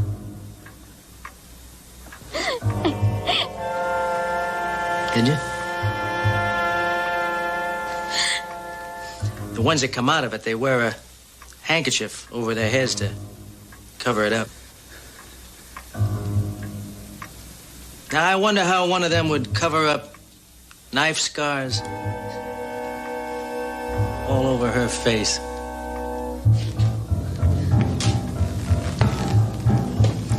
Don't touch me. Now, the rest of it, it's all up to you, Donnie boy. You just say the word. Is she worth $60,000 to you?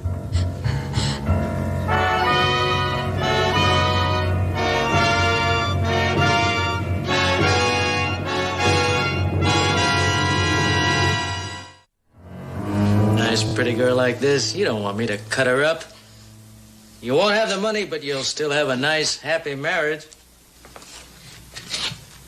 You just tell me where you hid that money, Donnie boy. That's all you have to do. Donnie, tell him he's got it all wrong. We never said anything about getting married. We were friends, but, well, that was a long time ago. Are you lying to me? No, Donnie will tell you it's the truth. I'm sorry you're hurt, Donnie, but tell him, please. I never said I'd wait for you, and I never promised to marry you. Please tell him. You tell me. We were never anything more than friends, honest. My pa said he was too wild. Didn't want him coming round. I am going to be married, but not to him. To Harmon Thomas.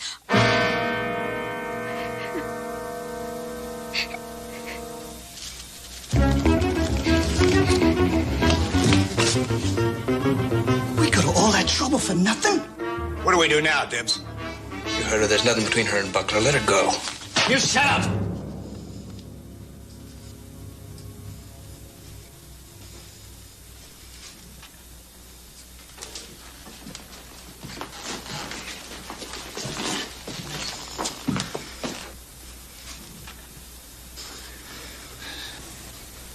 She's right, Dibs.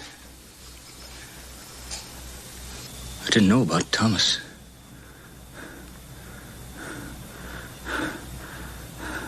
But everything else is true. Me and Harmon. Well, it's been almost a year now.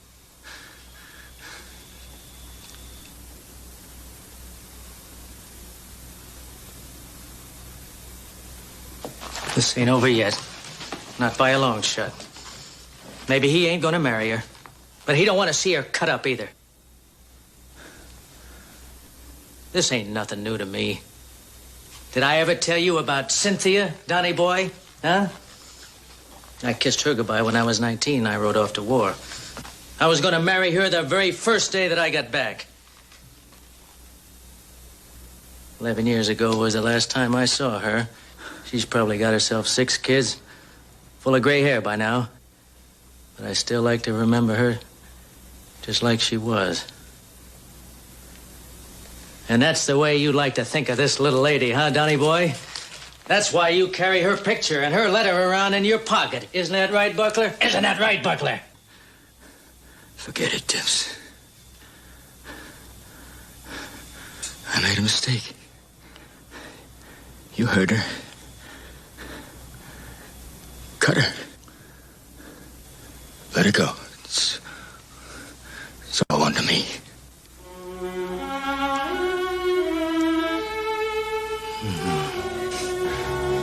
Think I'm lying, don't you? Give me the letter and the picture.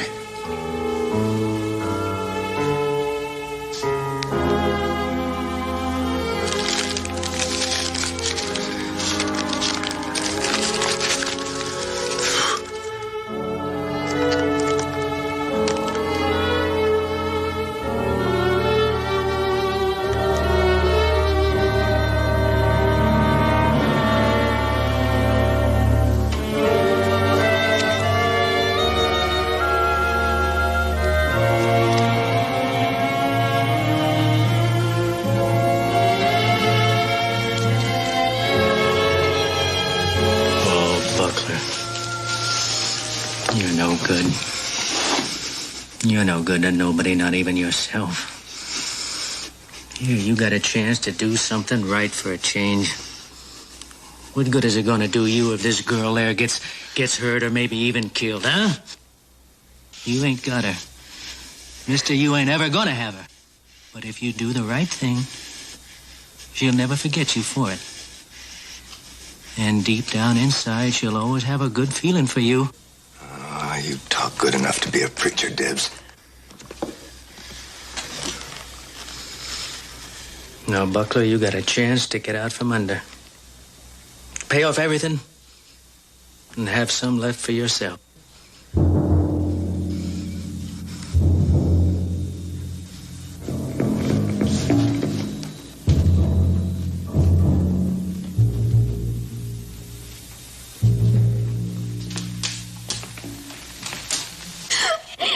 You leave her alone here.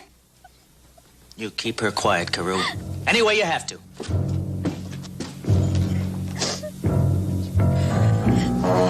Donnie! Donnie, please! Donnie! Donnie, please! Donnie! Donnie! Donnie, please! Stop it!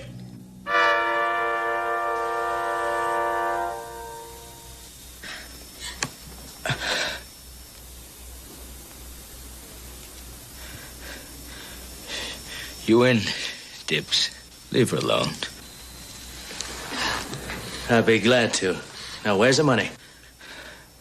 I go with you. And we split.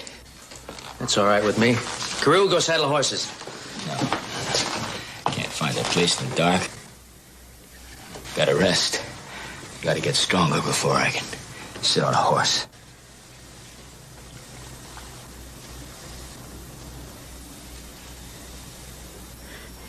You wouldn't want me keeling over before I showed you where the money's hid. Now, would you, Dibs? First light, then. Dibs, I think you better think about that again. He ain't getting no stronger. And if that bullet don't come out of there, he ain't gonna make it to first light. Why don't you keep out of this, fat mouth? But you ask the doc. What about it, Doc? He's telling you the truth.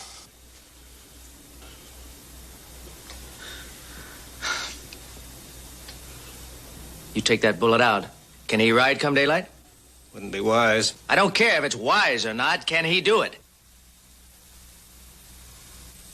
I expect so. Then you're going to operate, Doc. You're going to operate here and now. No table, no decent light, only a few instruments. How can I? Doc, man's life's at stake. As a doctor, I'm obligated to save his life, if I can. So you can take him out and kill him. All right. I'll need some lamps and water. Webster, take the lady out in the kitchen, get some water. Miss Guthrie, get hot water, boiling hot. I've helped with more operations than you have.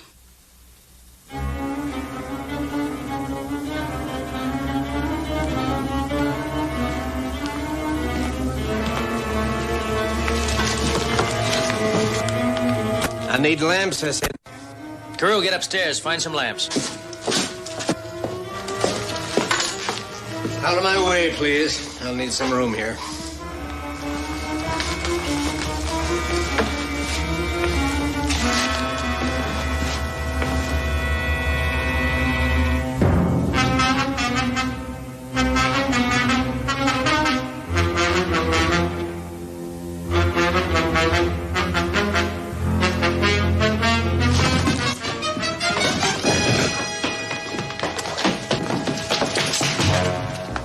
Try it.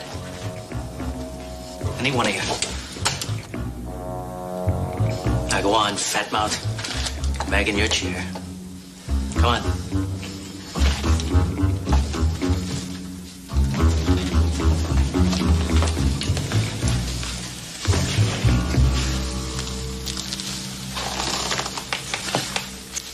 Hey, you need any help?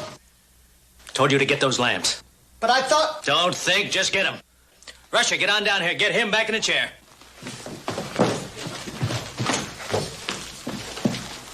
Webster, where's that water?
Slap me, will ya?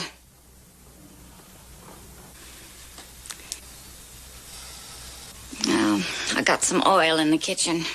It'll help a little. I'll get it for you. And then, if nobody minds, I think I'll just sit down for a while. That might be a good idea, Miss Guthrie. Come on, Dibs. If someone will get me some more boiling water, I'll get on with the operation.